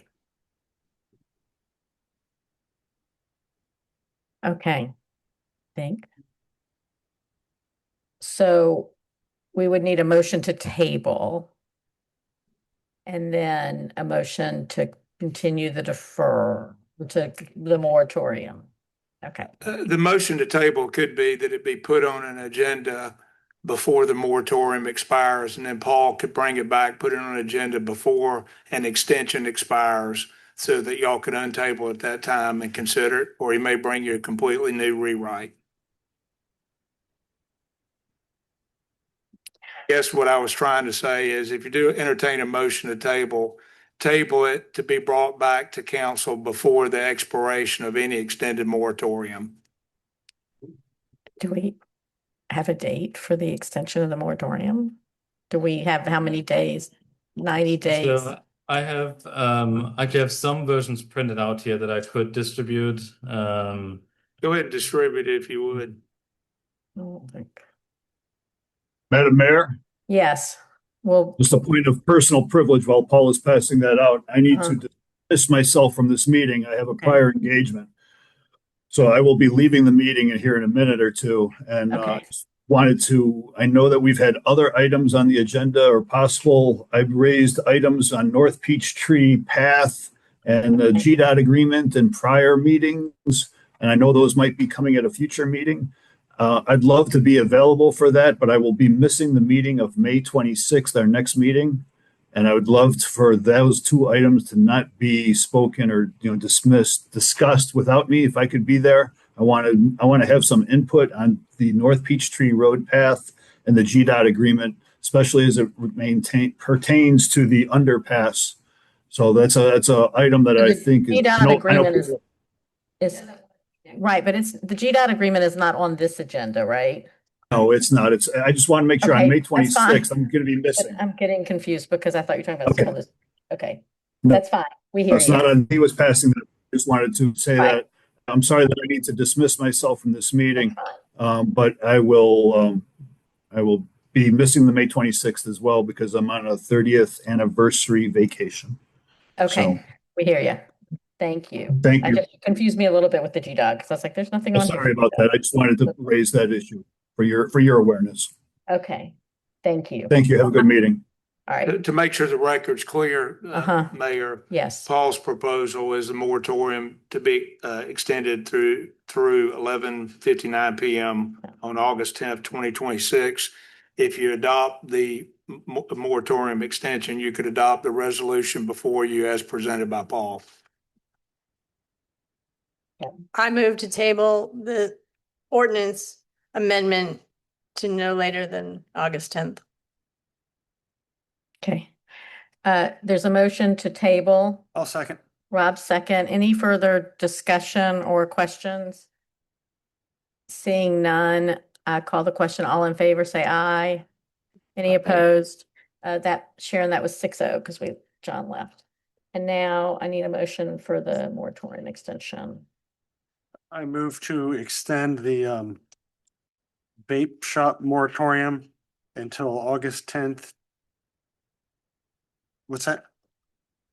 August 10th, 2026 per text of the draft extension we have in front of us. Second. Any further discussion or questions? Okay, Just one question or one comment, just hopefully we don't need another 90 days. We can give the business community some clearer resolution quicker than that. Just a personal comment. okay. Any further discussion or comments? Seeing none, I call the question. All in favor, say aye. Any opposed? Hearing none, that carries unanimously. That was 6-0 without John. Yeah, I'm sorry, 6-0 without John, because John's gone. All right, thank you.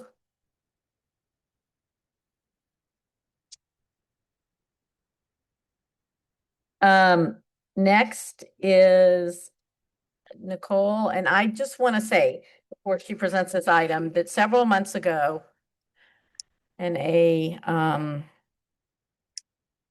after some deep soul searching on my part, I went to Eric and I said, we've got to figure out if there's something we can do differently to retain and recruit police officers.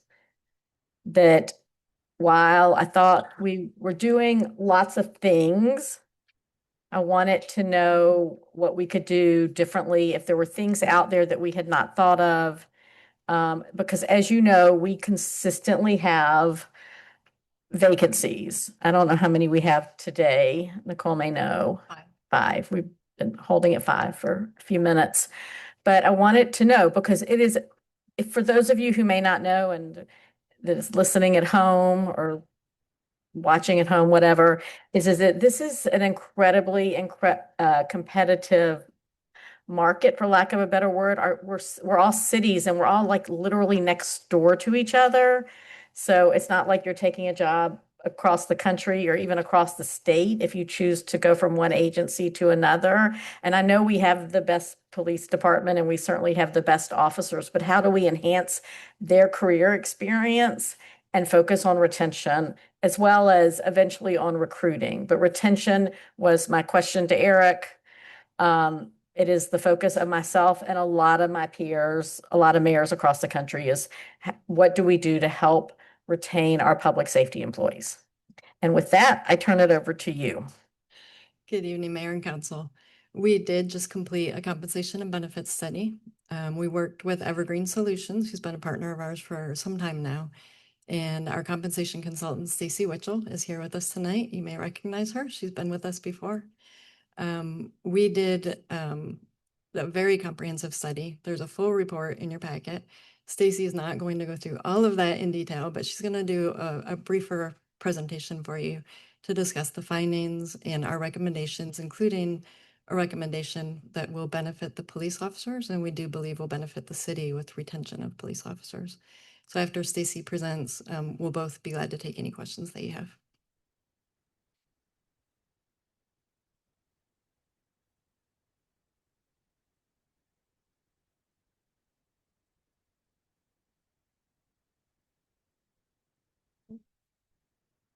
Yeah, that's okay. We'll start on that slide. Hi, my name's Stacy Witchell, Project Manager at Evergreen Solutions, and we did just complete your compensation study, like Nicole just mentioned. Thanks for having me here and our continued partnership. We'll go through today, we'll kind of do a refresh of the project. We'll start on goals. We'll talk about the assessment of current conditions, move us on into market, and then those recommendations. If you have questions along the way, please ask, or we can hold till the end, whichever your preference is.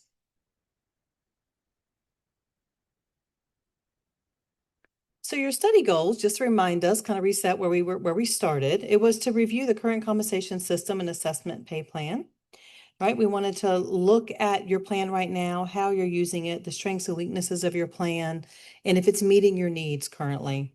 Externally, we wanted to look to see where you land in the market. We want to see if you've shifted any since the last update, because we know that's not a static target. Things are constantly changing within our labor market. So we want to see where you fall in relation to where you want to be. And then we bring all that data in together, internal and external together, to bring in and recommendations for you. Because we want to make sure that the system that you have is equitable. It meets your needs internally, externally, you're as competitive as you can afford to be, want to be. And it's also sustainable and it's adaptable. It can grow with you moving forward. So speaking of the assessment of current conditions, job families, you had, we looked at 57 classifications, and that's kind of divided loosely up into administrative group, the operations side of the house, a general, and then police, obviously the police department. We had 125 employees that were covered under the unified open range pay plan that you have right now. You have one salary schedule that houses all of your different employees and classifications. Your plan structure right now, it's a midpoint progression of 8%. So I mean 8% between each pay grade. Okay, so as people move through that pay plan, that's the space in between. Your range spread is 60%. That's the distance from minimum to maximum of any given pay grade. When we looked at where your employees were placed on that plan, you've got 46% of your employees are sitting about more than 10% ahead of what the market would predict. About 54% of your employees are within 10% of where the market models would predict. That's on your current pay plan, okay? That split mirrors well with your tenure, so that's not a surprising thing to me. And having your individuals that are up higher than what the models would predict, primarily that's going to be due to hiring experienced employees when you bring them into the city. And sometimes market conditions can also require you to hire somebody above a minimum. More times than not with your hiring practice is you're hiring quality employees that already have experience. So we're not going to bring them in at a minimum. Your overall average tenure for the employees included in the study is a little over 6 years, about 6.5 years. Again, that mirrors well with where your employees are falling on the pay plan by and large, right? A midpoint position with the plan of your size, range spread, midpoint somewhere around, 10 to 12, 15 years. Your average tenure is 6.6 years. So that makes perfect sense and aligns with your staff and who you have here currently. Externally, purpose of your market, we want to check for the competitive compensation by comparing the city's positions with those market peers. We want to identify and address any inconsistencies or disparities in pay across similar positions. And then we also want to review peer offerings for benefits to find out, you guys have a good, healthy benefit package now. Do you still? Have people gained on you in the market right now? So looking at your market peers, we had 20 peers that we selected, collaborative. We always talk about this together about who does the peers. We want to make sure that we're comparing and pulling data from within your market. We did have 2 of those peers that did not quite get data back to us in a timely manner, but we got a 90% response rate on the data from those peers. For your classifications, we got over 600 quality matches. That's almost 11 quality matches per classification.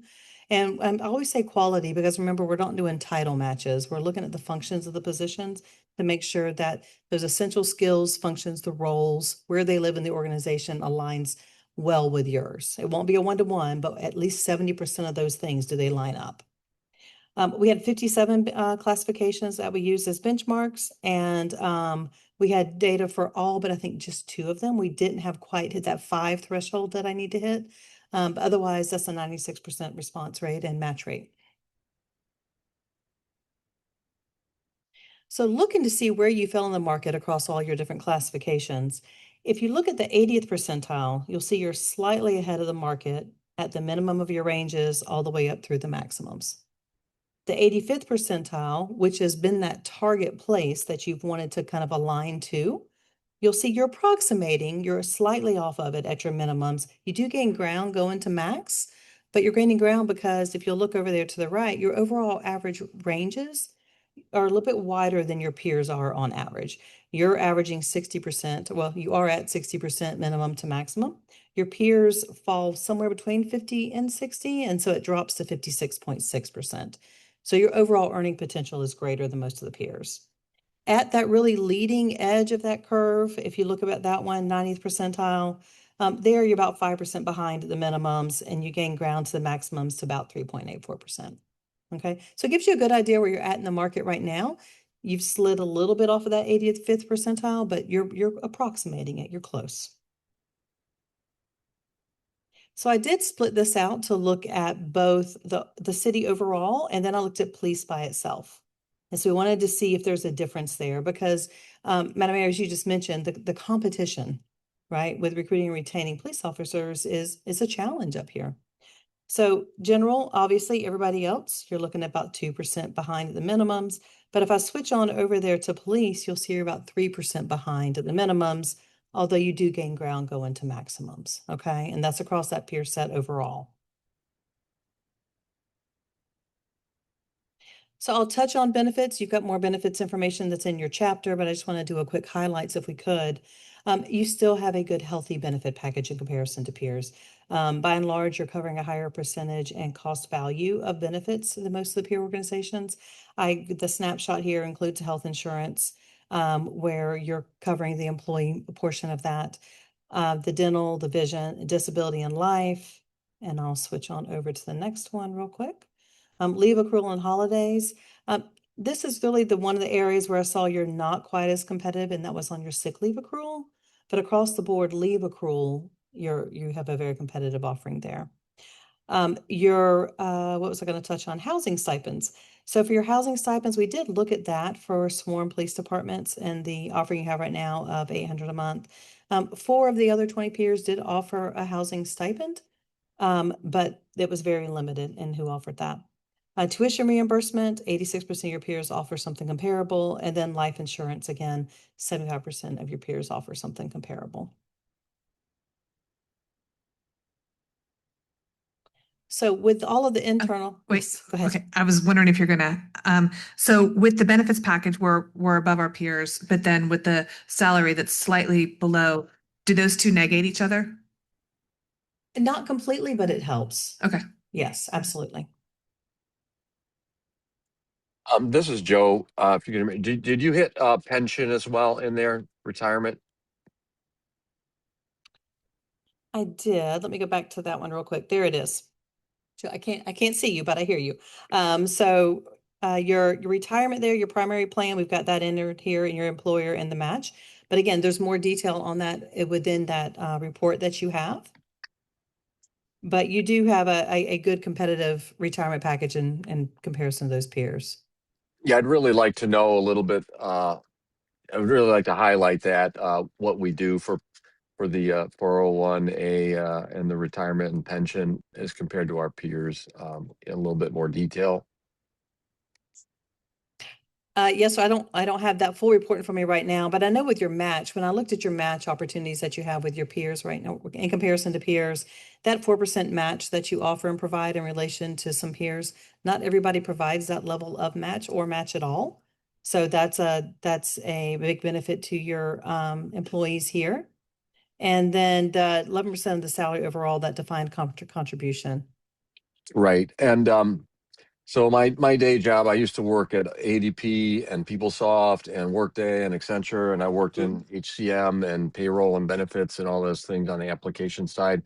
And we would present a report that would be called total compensation. And that would show everything employees are eligible to receive or would receive, et cetera, and in one big pie. Did you do a comparison of everything we deliver on the table in total compensation and benefits compared to our peers with their total compensation and benefits package, and where do we stand on that? Yeah, it's in the final report. It's in chapter and it's in the 3rd chapter.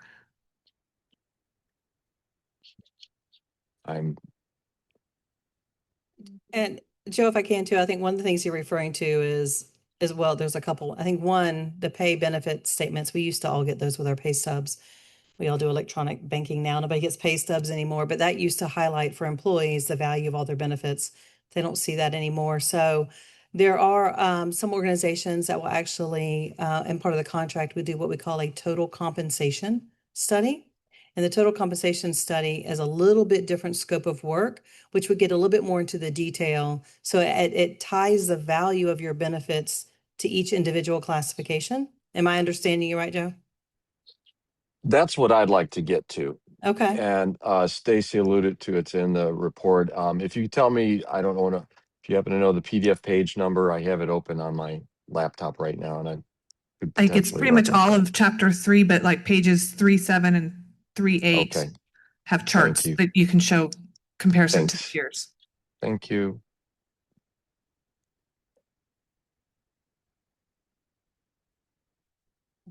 Move forward to recommendations. So for your recommendations, we're going to look at implementing an updated pay plan. And we want to assign all the classifications to pay grades based on internal and external equity. And then we implement new pay plans using a defined implementation strategy. So I want to start off with police. I want to start talking here about the structure currently and the assignment to pay grades with your police classifications. We want to make sure that the goal of the framework here is just what we have there. We want to make sure that Dunwoody is competitive within this local law enforcement market. We want to provide officers a clear and attainable path for advancement, professional development. We want to reduce attrition by rewarding demonstrated competency and tenure with advancement and increased compensation. And want to support the department's ability to recruit and, even more importantly, retain high-quality officers committed to serving this community. So when we looked at your classification right now and the tenure of some of your police officers, we wanted to be able to recognize and reward that tenure for those officers that are with you for more than 3-year time frame, but have not yet promoted up through those other ranks. More so than just moving them along within that grade, we want to create actually that police officer 2. Okay. And really what it's intended to do is, like I just said, recognize that the ongoing experience, the commitment to the city, their ability to help train new incoming officers and separate them from that one line that they're on right now and recognition of that. We also want to recommend moving detective up to that same level. Because again, we're looking at the same type of tenure and experienced officer to move into that detective level. So really now it gives these officers an opportunity in 2 different tracks, if you will, to continue their growth before they move up into those leadership roles. So that's what we're going to propose here. And so that's why you see optional up under police officer 2 and detective, because they really are intended to be growth tracks. So we can recognize them as they continue to serve the community here. So updated when we're looking at the recommendations for the police officers and all your sworn positions within the police department. So this is what the pay plan would look like. These are the grades they live on within the existing pay plan. Okay, so we would shift these all up.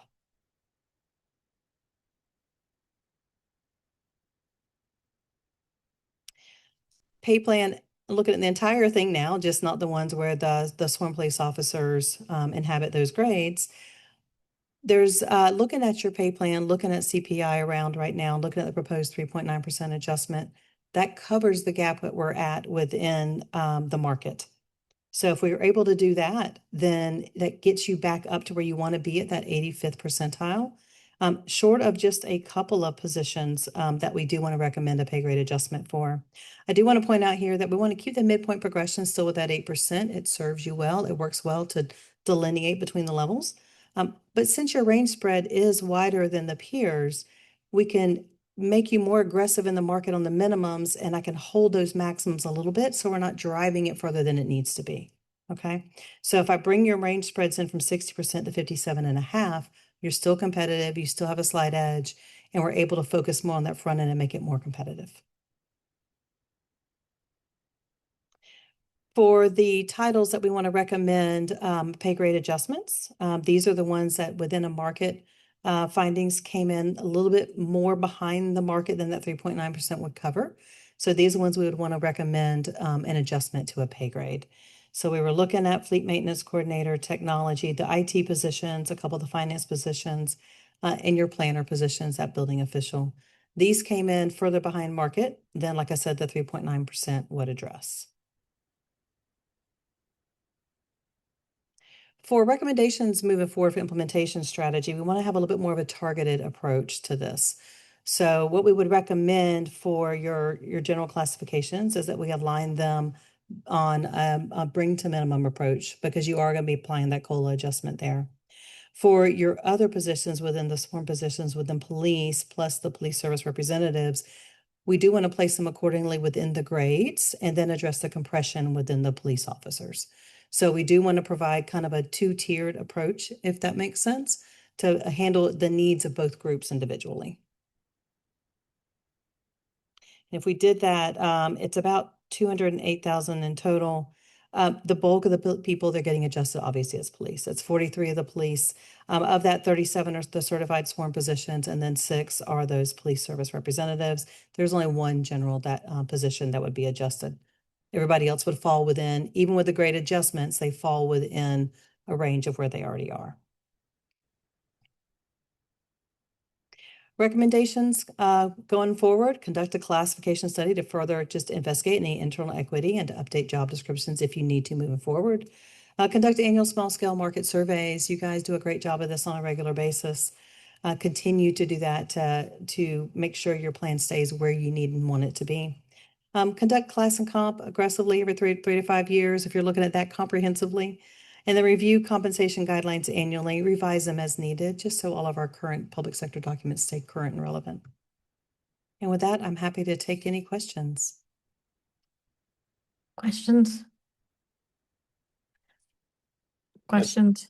This is Joe. Okay, Stacy. So, I'll continue. the police officer 1 and police officer 2, from my understanding is we have some amazing officers, but just with what problem are we trying to solve? And then I have a question of how you go from 1 to 2. So the problem we really want to try to solve there is to recognize our ongoing tenure with the organization. We want to keep that as far as a retention factor to allow them for that continued growth, and it's growth, demonstrated growth. So I'm kind of looking at, so to go from 1 to 2, it's 3 years, no discipline, above average response, but it's not. So then I guess I would kind of ask, how many, does that encapsulate enough that to make that difference, to make a difference? Does it encapsulate enough? Does the move to that 108 pay grade? Yes. Does it move from police 1 to police 2? Do we have enough officers that would fulfill those requirements where it's going to move the needle to where it's a difference, it's attainable, it's not, we're moving the goalposts, but the goalposts aren't attainable. Is it attainable to solve the problem? Eric. All right, say it again. So my question is, the move from police 1 to police 2. I understand why we're doing it. My question is it attainable enough, or are we just putting up goalposts that it's not attainable? Or is it attainable enough that people can say, yeah, yes, I want to stay because I can do this? Or are we just saying, well, it's 3 years, it's this, but only 3 of you are ever going to qualify. So right. No. I think it's very attainable. And that was part of the reason we came up with this strategy, was because part of everything we've wanted to do with the police department here is to have ways that they can grow within the department. Not everybody wants to be into the management level. This provides that other opportunity, which also includes the detective level. That's still considered a police officer, but that kind of gives 3 opportunities there. And that's what we really want, because, a lot of people want to be a career police, and they don't care to go into upper management. So this provides a level to reward them. And down the road, there'll probably be other opportunities. Because right now, we've been around since 2009, or, as far as with the police. And during that time period, this is the first time we've made a move to separate it out. And if you notice, a lot of things that we've done within the department over the past 10 to 12 years, that we have given additional levels and tiers. And y'all have been extremely supportive of that, Stacy and Mayor, and everybody's been on the council a long time. And the reason that's so important is because, we do see the retention issue, we do see recruitment issue, and those two are so related. We have an excellent department we operate, and everything that is, being accredited. A lot of people that come to Dunwoody say how I want to be in a top-notch organization. So yes, this is very attainable, and it's something that will automatically move certain positions into, and then go down the road from there. So I guess, 3 years, no discipline, but okay. So police officer 1, it's at 83,000 is the midpoint. Then if you were going to go to police officer 2, the low end is 69. So how would you move from police officer 1 to police officer 2, and what would the salary determination be? You follow the same policies you have in place right now with how you move between the grades. So it would follow the same. This one, we would do a 5% minimum move between the 1 and the 2. And then after that, they can progress through. 5% salary increase when you move from 1 to 2. Yes. Okay. Yeah. I know this is really getting in the weeds, but I also know that this is an important tool to retain our police officers. So I just want to make sure that it's going to work. Go ahead, Ron. Following up, sorry. Sorry. Jumping without. Go ahead, and then I'll get to Joe. Following up on your question is that higher, lower range is perhaps more attractive to a new officer we're trying to bring in that has a lot of experience or a unique skill set, where it doesn't make sense to bring them in as a PO1. So that was my interpretation, at least. So, But I think, It's no, mostly you're not bringing them in as a police officer 1. You have to be here for 3 years before you can go to police officer 2. misunderstood. Right, Thank it's you. really about retention. This is You have- really, Yes, it's 3 years tenure here. And in speaking with the chief, that was important to him. It was part of the retention factor, is that this is it's a reward basically for staying 3 years. So he did not want something where we're going to be bringing in outside or new employees at that level. So it is 3 years. So that low end probably will never be met. right. Hit. All right, if I may No, say one more thing on So that. we do hire further in the range. So we're still looking Right. at education and experience. So for, even though they'd be hired as a PO1, it does not mean that our officers are being hired at the minimum. I was commenting of that the low end of police officer 2 would probably, no one would probably ever actually get that pay. If they're coming in For 3 years. with experience as a Right. police officer 1, they're going They're to not- be paid more already. They're going to be paid more. Yeah. Correct. Right, and Mayor, the only thing I wanted to add was just that, to say just what Nicole said, which was, we've hired very few at the starting salary because we are looking for people with more experience or education or combination of both when they come into the city. Very few would come in with what I call 0-0. In other words, 0 experience and 0 education. And so the minimum levels are sometimes kind of funny to look at. But also going back, we've also discovered the longer people are here, the more the benefit package, they enjoy that. Because, when somebody's in their early 20s, the health part, none of us really looked at that when we first started work. But now as time goes on, hey, those issues become more and more important, or if they have a family, it becomes more and more important. And that's why we were saying that the employee benefits and the health care, we're knocking it out of the park when it comes to what other folks are doing. And the retirement portion is very generous as well. So we have very good benefits there, and that's part of the total package. I would like to speak to that too, just in response to what Joe was asking also. 2 years ago, Dunwoody was named by plan sponsor as the retirement plan of the year for our size for a government account. So our retirement plan is very competitive, not just in the local area, but on a national level also. I have one more question. Sorry. And I know this is getting a little bit in the weeds, but I just want to make sure that we have it, because once it's adopted, So Nicole, you had said when somebody goes from PO1 to PO2, that it's a 5% increase. Is that in here in writing and I just missed it? It's in the chart, I believe. Yeah, I think it is. Yeah, I believe it's in the chart. But the chart is just a range, right? So you're saying if you're like if you're at the 10% at the chart in PO1 and you're going to go up to PO2, the way the chart is, that would give you 5%. 5%. And Okay, we do but have- you're not moving up the chart, you're just moving up in range, and therefore it's 5%. Gotcha, okay. Tom. I'd just like to say, I think this is a really good idea, with the pay grade 108 for recognizing a great way to recognize the tenure of some of our police officers and also our detectives, giving them like really a true promotion for our detectives. So I'm happy about that. And the one thing reading through all of this and the report that made me happy was it appeared like we're not just competitive in benefits, but it appears we're basically best in class. Like we were significantly better than the average of our peers. And I do believe that's something that we really should be proud of, but also making sure that we're making our employees aware of, and not only in recruiting, but for retention as well, because I was really impressed at how much better we were than the average. We got an award for it. Come on. I give credit to the council for that, because it's a strategy that you all set. I mean, from the beginning, with setting us at 85% in terms of pay, but having best-in-class benefits, and it really has worked well for us. Also, to address the question that Joe asked earlier, we do total compensation statements for our employees. We try to do them annually. It hasn't always been every year, but that shows the employees how little really they're paying for their benefits and how much the city is paying, and coming to a bottom line of what their total compensation is, including their benefits. And we hear all over the city from employees saying, I had no idea. Thank you so much for doing this. So it is something that we try to keep in front of them. To Eric's point, as the longer they're tenured and maybe have a family, the more important those benefits really become. Right, Joe? Sorry. Thanks. These are more for Nicole. First of all, can you hear me okay as I'm speaking up? Louder. So these are questions more for Nicole. I know that this is focused on compensation. Again, salary. I'm going to say the word salary. I don't want to talk about, and I'll talk about total comp in a minute, but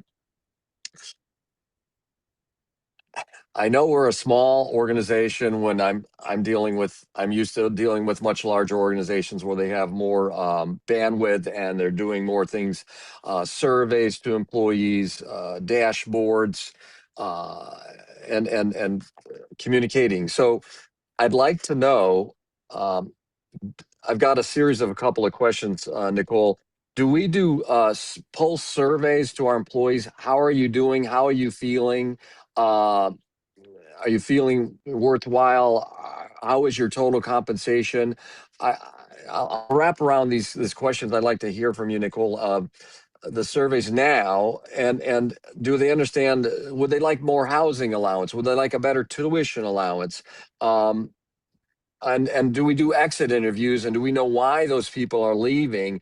And is it purely out of what is their salary amount, and they don't care about benefits and total comp? And really, I did want to see us analyze to our peers of the total pie that we give to all those different peer cities and where we stand. And I think we should talk about that to our employees and talk about the value benefit that they do have, like you say, as much as we can. So I just said a few different things, Nicole, but how do we communicate with our employees? Are we getting surveys to them? Are we asking them questions throughout the year? Are we getting exit interviews of why the people are leaving, and so on? Could you maybe just chime in a little bit, Nicole, please? Sure. We are not doing pulse surveys in a formal way, but we're, like you said, we're a small organization. We're very in touch with our employees. We're talking to them all the time to find out what interests them. And Joe, we actually did so many surveys a few years back that the employees started saying what they wanted was fewer surveys. Mhm. So we curtailed some of the surveys. We're doing it a little more informally now. Thank you. Is it okay, Joe?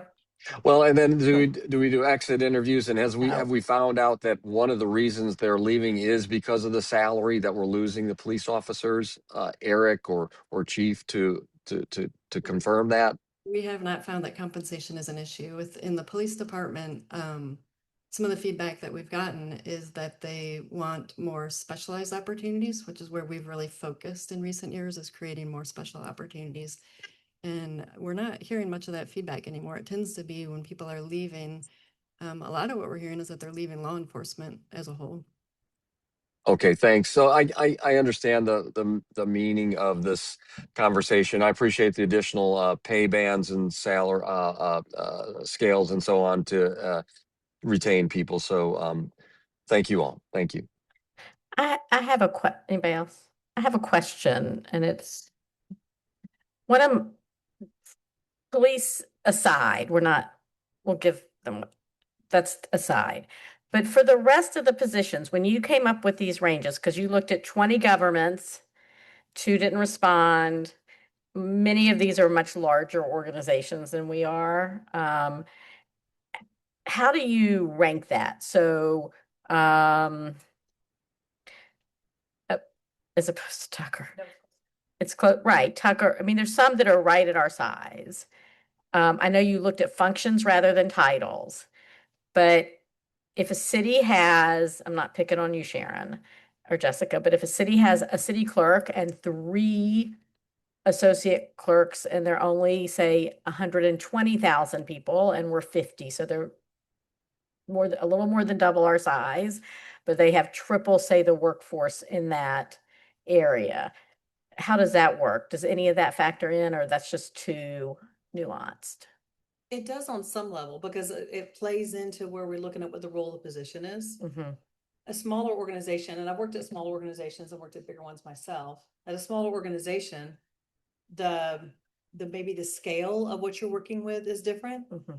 but it's almost more complex because you're wearing more hats to get the job done. So where you can silo at a bigger organization and be more focused in a certain area. So they almost end up trading off when you look at that. But when you're looking at the details of what they're doing, if it starts to greatly differ at a bigger organization, I'm not using it in the data set anyway. Okay. And then similarly, one of the things that Dunwoody has had, at least at certain levels, is tremendous stability. So when you look at the minimum, midpoint, and maximum, and you compare us, does that play a role, or you're just looking at the roles? So if you're looking at this position and you come up with, you recommend a proposed minimum or you say how we compare. Do you factor in the years of experience that like our staff may have compared to some other community that doesn't have the same kind of retention? Or no, it's literally the position. I don't look at I don't look at the time in Okay. position.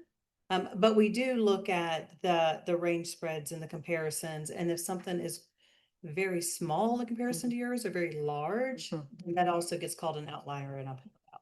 Okay. Anybody else? Can this be consent? Yeah. Yes. Okay, thank you. Thank you, Nicole. Michael Smith, you're up.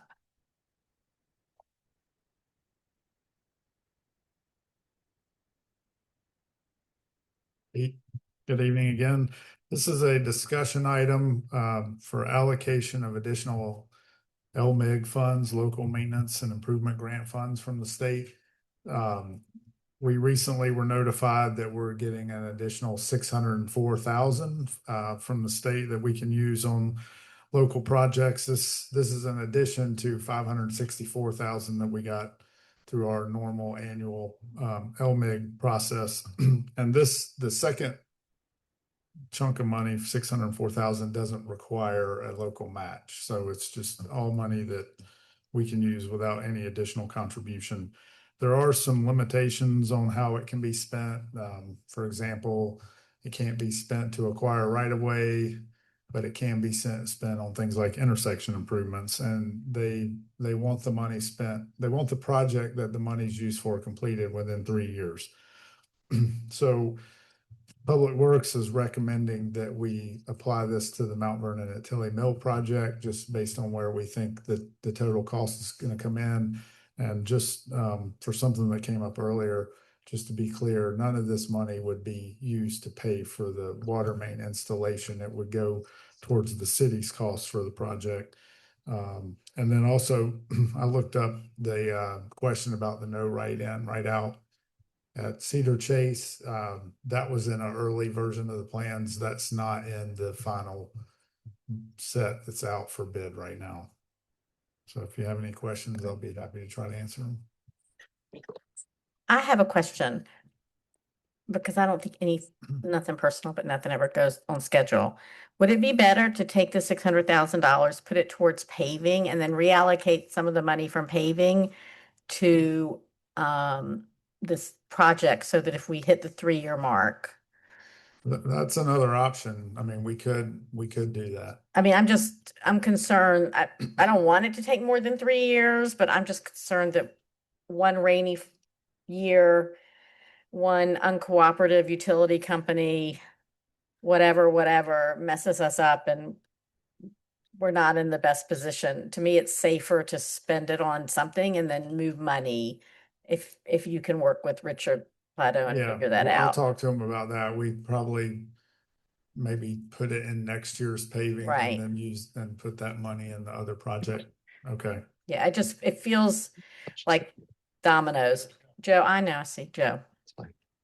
Well, Michael, just to play a devil's advocate, what if you just said that first 600,000 is going to be paid in year one, and you just pull it and use it? Just that was our intention.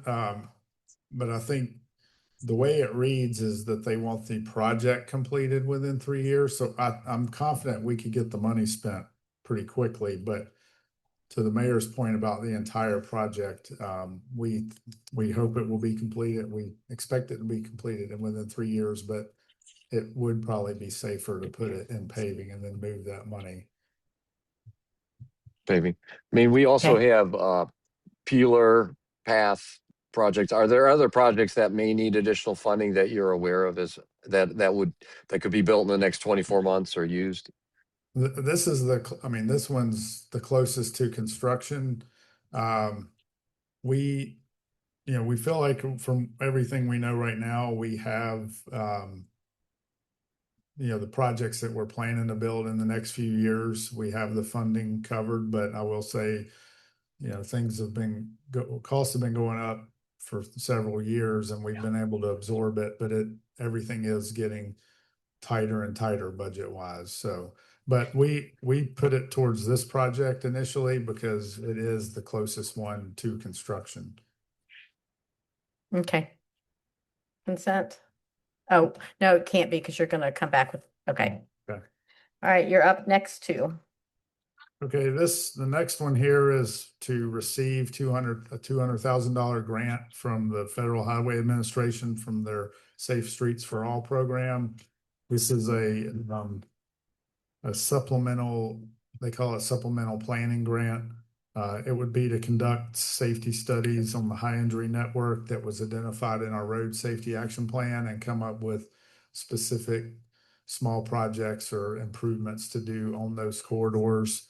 It's a $200,000 grant and it requires a $50,000 city match. We feel like that could be allocated in next year's budget by the time this initiative actually starts. But to get the 200,000, we need to approve the agreement that's included in the agenda. Consent. Can I ask a question though? Just sort of related, but not really. So I was just in a suburban area of Fort Worth, Texas, and in neighborhoods, like where they're residential neighborhoods. That's all it's more like a grid, but they're residential neighborhoods. And at places where people cross, where there's stop signs, they have added flashing red lights.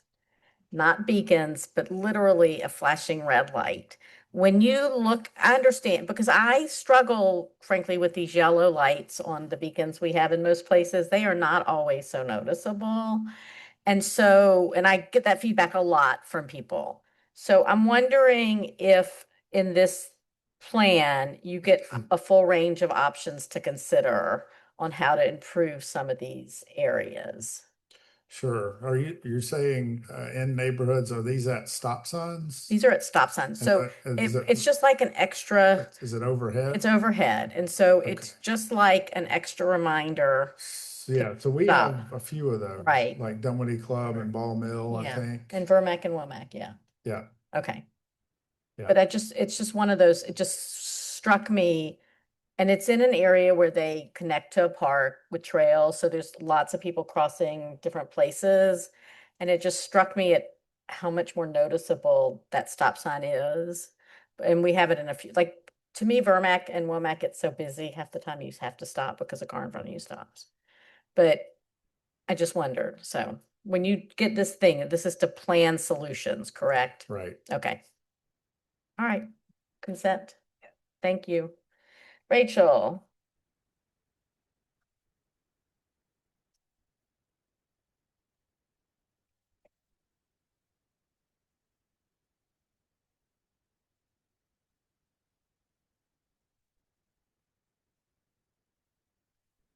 Finish this out tonight. Here we go. Good evening again. First of my three items, we'll speak to the Dunwoody Trailway, the retaining wall. I'm sure you've seen these barrels out there for quite some time now. So just a little bit of background on this. We did try to solicit a formal proposal late 2025, early 2026. We received 0 responses. So at that time, purchasing allowed us to start soliciting quotes from experienced contractors, a lot of vendors we've used from either concrete or for wall. We didn't get very far with who Parks has used, so we actually have recruited Public Works. They happily put us in touch with a company called Rhino Design Build that they're very familiar with. And they did offer the lowest proposal for this quote. Again, we worked with Public Works closely. We did some NOVA reporting just to field test the existing backfill and subgrade conditions in this area, just to figure out what was going on. Again, Public Works has been speaking a lot with their team. They feel very confident that Rhino would be the perfect company. My understanding is they specialize in wall repair, so we're not just sending out someone who does trails and concrete. This is very specialized. We want to make sure it's done right. The timeline they've given us, their work would be anticipated to start within 3 to 4 weeks of contract approval. And then repairs would take probably 10 to 15 working days. Part of what makes this a little bit challenging, which is why I want to make sure we have the right person, is because of its proximity between Brook Run and Pronotial. A lot of this work has to be kind of done by hand. So you're gonna park at Pronotial Court. I think that was outlined in their packet, and you're gonna have to kind of take wheelbarrows and things like that to this area. We're right up against the fence there with the columns, so we don't want to disturb any of that. It's very, very specialized, which leads me to this slide. Because of that, we are going to add a 20% contingency. Again, we're dealing with subgrade and failing wall. We want to make sure that once we start working, that there's not going to be anything crazy we haven't prepared for. So because of that, we are asking for funding for this project in the amount of $154,420, which includes the 20% contingency, and that will be allocated from Parks General Capital. Rhino does provide a 7-year warranty on the structural stability of the design of their wall. And because of that, we are recommending we move forward with Rhino Design Build and authorize what we need to get this work started.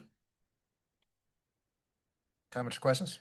Did we find out what caused the failure in the first place? I believe there was some question around maybe the initial geofabric. I don't know if Michael remembers. So we did find the original scope for the wall. Is from 2015. Granted, it should be getting a few more years out of it, but speculation is that the geofabric has eroded, so now we've got that constant water going under there, which has caused the crack in the concrete and some of that sinking. Okay. Yep. So did we fix that? All that. Okay. Go ahead. Sorry. And the proximity to the homes that are right there behind the wall, do we anticipate any issues? I mean, I guess they'll be happy that it's coming in by sound, probably less big, heavy equipment. But are they aware of the work that we're going to be doing? And do we need any sort of easement or any access on those properties? So no easement. We've already talked to how to get we're gonna put kind of like the door hangers, if you will, for the townhomes on the fence wall, and then also the columns, just to know that the work is coming. It won't, to your point, it won't be loud. I mean, you're gonna get maybe a little bit of jackhammer, but we're gonna work with the residents around to make sure we're as minimally disruptive as possible. Yeah. Consent? I wasn't here for the discussion, sorry. Consent, okay. All right, next, still you.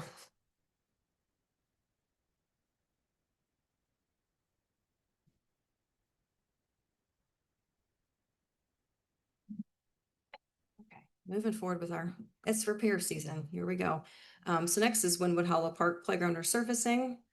Again, this one we put out proposals to remove and replace existing pour in place the PIP safety surface. The current plastic curbing is not working anymore, so that will be redone with concrete.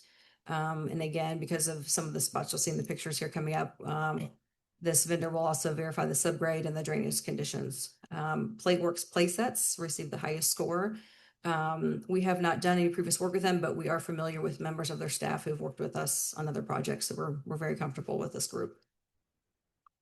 We did do some roll coating a few years ago, but as you can see here, this gap, the roll coating is only going to repair or really just kind of skim over the top of it. If your foundation isn't correct, roll coating really isn't going to get those deeper cracks and the kind of foundation issues, which is why we're doing the full resurfacing. This work is expected to complete about 5 to 6 weeks. That's what they had in their proposal. We have gone ahead and looked at the Wynwood Hollow rental calendar for June and July. We have a lot of birthday parties coming up. I'm not gonna move people away from that. Currently, August is completely open, so we've gone ahead and blocked that rental calendar so we don't disrupt anyone's birthday, graduation, things like that. Funding for this project in the amount of $159,720 will include a 10% contingency, about normal from our parks projects. And this will also come from Parks General Capital. Go ahead, Tom. Yeah, just a quick question. So looking at the picture on the front slide, I know I've seen those old plastic with the spike through them in there, but they're like, what, 8 foot long or 10 foot long, whatever they are. So you're limited as far as how you can configure them.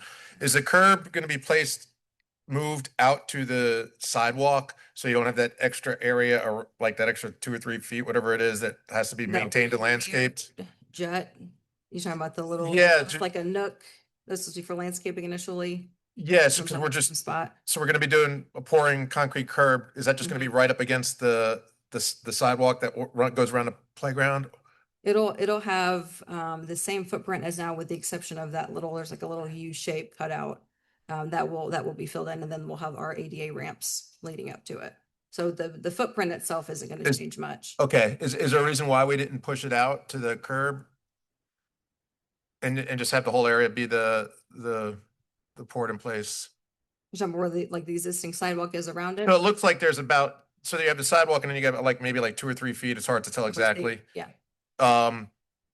Between the soft surface and the sidewalk, and that's an area that has to be maintained or mulched or or whatever it is.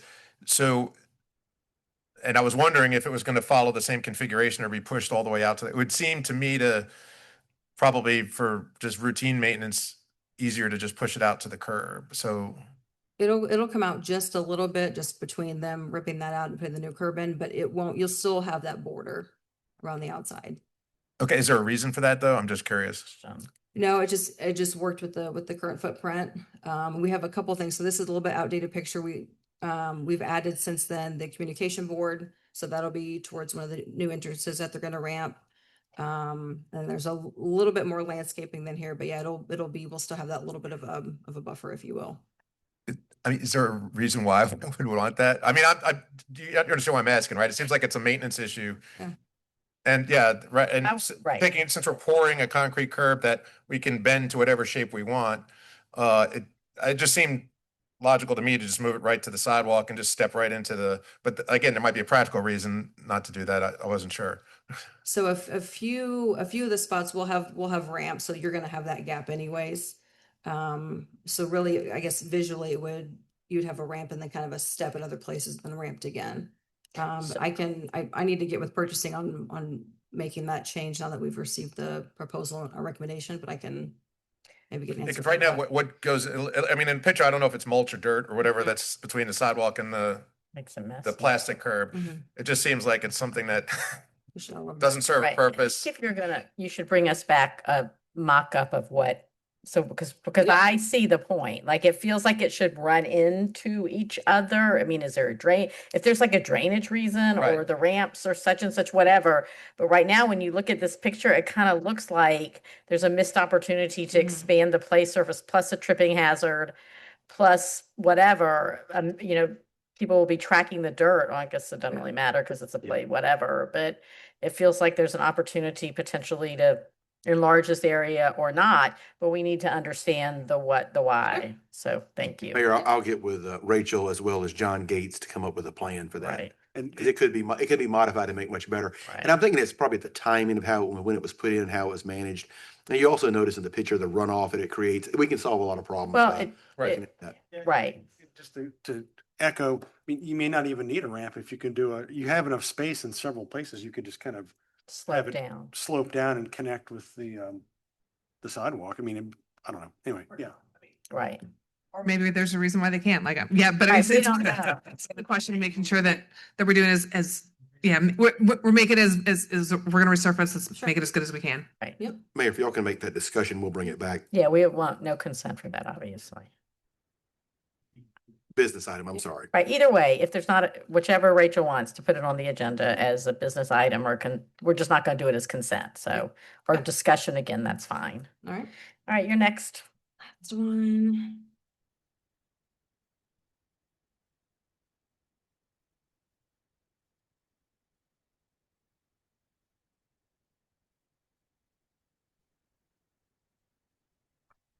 Last little facelift here will be at Sproul Art Center. These windows have been a topic of conversation for several years. We've had a lot of a lot of vendors not be able to perform the work we're looking for.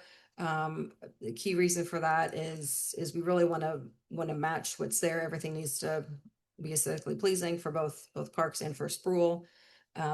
We met A Modern Glass and Mirror out there. They've given us the lowest quote. We recommend option 2 from their proposal, which again just better matches the front side of the building. Right now, some of the window frames don't close all the way. There's duct tape in my next picture, I believe, of how they kind of leave it closed. We just spend all this this money on the HVAC work. We want to make sure our insulation is is working, and again just allow for better ventilation in this area. Right now, the current window frames, a lot of them are original, as you can see. The expected lead time with modern glass is 2 to 4 weeks to get all materials in, and then probably another 2 to 3 weeks for installation. Again, like everything we do at the Art Center, we're going to work closely with Alan and his classes to make sure there isn't disruption while he's got people in there. And they do offer a 1-year workmanship warranty from after the date of completion. Funding for this project in the amount of $79,346.30, which includes a 10% contingency, because again, we're working with glass, will be allocated from Parks General Capital. So the recommendation is to move forward with A Modern and Glass for this work. Okay, anybody? Rob?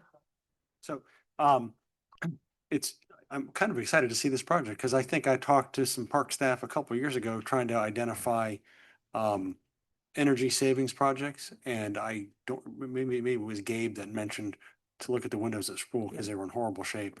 Are there other windows that we should also be looking at replacing, or does this kind of give all of their worst windows an upgrade so that maybe we get a little bit of energy efficiency and for certainly better use out of them? Yeah, this side definitely needs it the most. A lot of when Alan did his expansion, a lot of the interior windows that became exterior, they were upgraded at that time. Okay. These have kind of been on the list since then. But yeah, this area definitely is what needs it. All right, sounds good. Thank you. Mm-hmm. Got a quick question, Lynn. Go ahead. Rachel, on a related subject, I have a sidebar about the library. I know it's maintained by the county, but do they need anything? And are we talking to the county about their maintenance and their replacement in general, and windows like where they had the early voting area? Is that included in this area where they do early voting?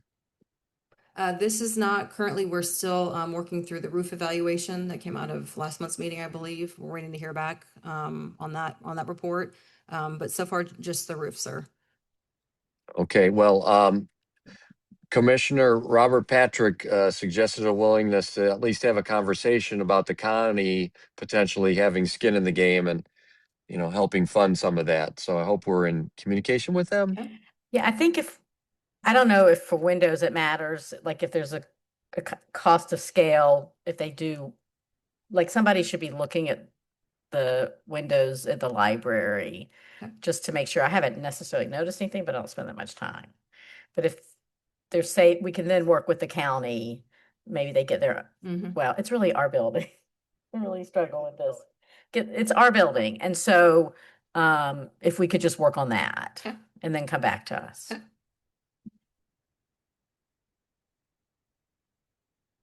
All right, consent? Yes, okay. Thank you. Thank you. All right, that concludes the business meeting. Public comments.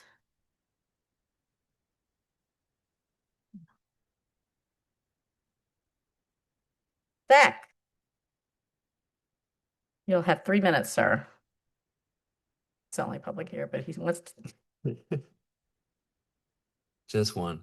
Hi, I'm Zach. First, early voting is going on right now. Primaries are on Tuesday, so everybody vote, but y'all are well informed about that. I do want to talk a little bit about the Kingsley Lake. I know that there's a lot of legal stuff going on around that and that there's sensitivity to that. I get that, and I understand that. I do hope that once the sort of legal stuff gets blown over, that there could be a potential solution with that. I think that there are a lot of possibilities that could happen with Kingsley Lake. It could become public property. I know it's private property, but it could become public property and could become a park potentially. I think that that would be really cool. Maybe take over a little bit of the Kingsley, the country club or whatever area. We could also maybe buy that area. And then, you know, we would then have to assume the responsibility potentially of that uh, change, right? And the fixing of that area. From what I've heard, that it was largely because Kingsley was keeping their lake too overfull of water, and so it was causing a lot of pressure on that flume because lake homeowners wanted their docks to be like all nice and high. So I don't know. I guess that kind of just sometimes you reap what you sow. Um, but I do think that it is important for us as a community to make sure that the longer term effects of that happening, of a potentially bad event happening with that, are avoided. And so I think that there are a lot of potential possibilities with that. I think that if there were a future parks bond, that could be included in that. If we were to implement a special purpose tax district, that could be maybe money diverted into that project. I just see a lot of opportunities potentially to kind of bring the community together with the Kingsley Lake issue. And I do hope that once the sort of legal aspects are sort of settled out, that could be a possibility. And that's it. Thank you. That concludes public comment. And that city manager comments. No comments, Mayor. We do not need an executive session this evening. Anybody have council comments? Go ahead. Just because this is the last meeting before Memorial Day. But please join us out at the Veterans Memorial on May 25th for our Memorial Day ceremony. It is always moving, touching, and a way to remember those who gave all. And Councilwoman Lombacher is speaking. Well, even better. And early voting, exactly what I was going to say. There's a lot on the ballot. He didn't say this. You cannot take your phone in. You can mark a piece of paper. You don't even have to mark a ballot. You can just write notes to yourself and you can use a piece of paper because there's a lot on the ballot. And you can Google My Georgia Voter, wherever you live. You don't have to live in DeKalb County, and you can pull up your ballot. It's a partisan primary. You pick a Republican or a Democrat. If you pick nonpartisan, you only get to vote for judges. So keep that in mind, even if it means you get to vote for nothing else, which is fine if that's your choice. So anyhow, that's what's on the ballot. And it's a long ballot, so look ahead. Anything else? One Oh, thing go to ahead. add to that is that the judges' races are decided in this election. Yes. In the fall, so. The judges, and in DeKalb, I do not believe any of the county judges had opponents. But there are contested judges on your ballot as well. Anything else? All right, I need a motion to adjourn. Moved by Rob. Second by Catherine. All in favor, say aye. Opposed? Have a good vacation, Joe. Good night. Bye-bye.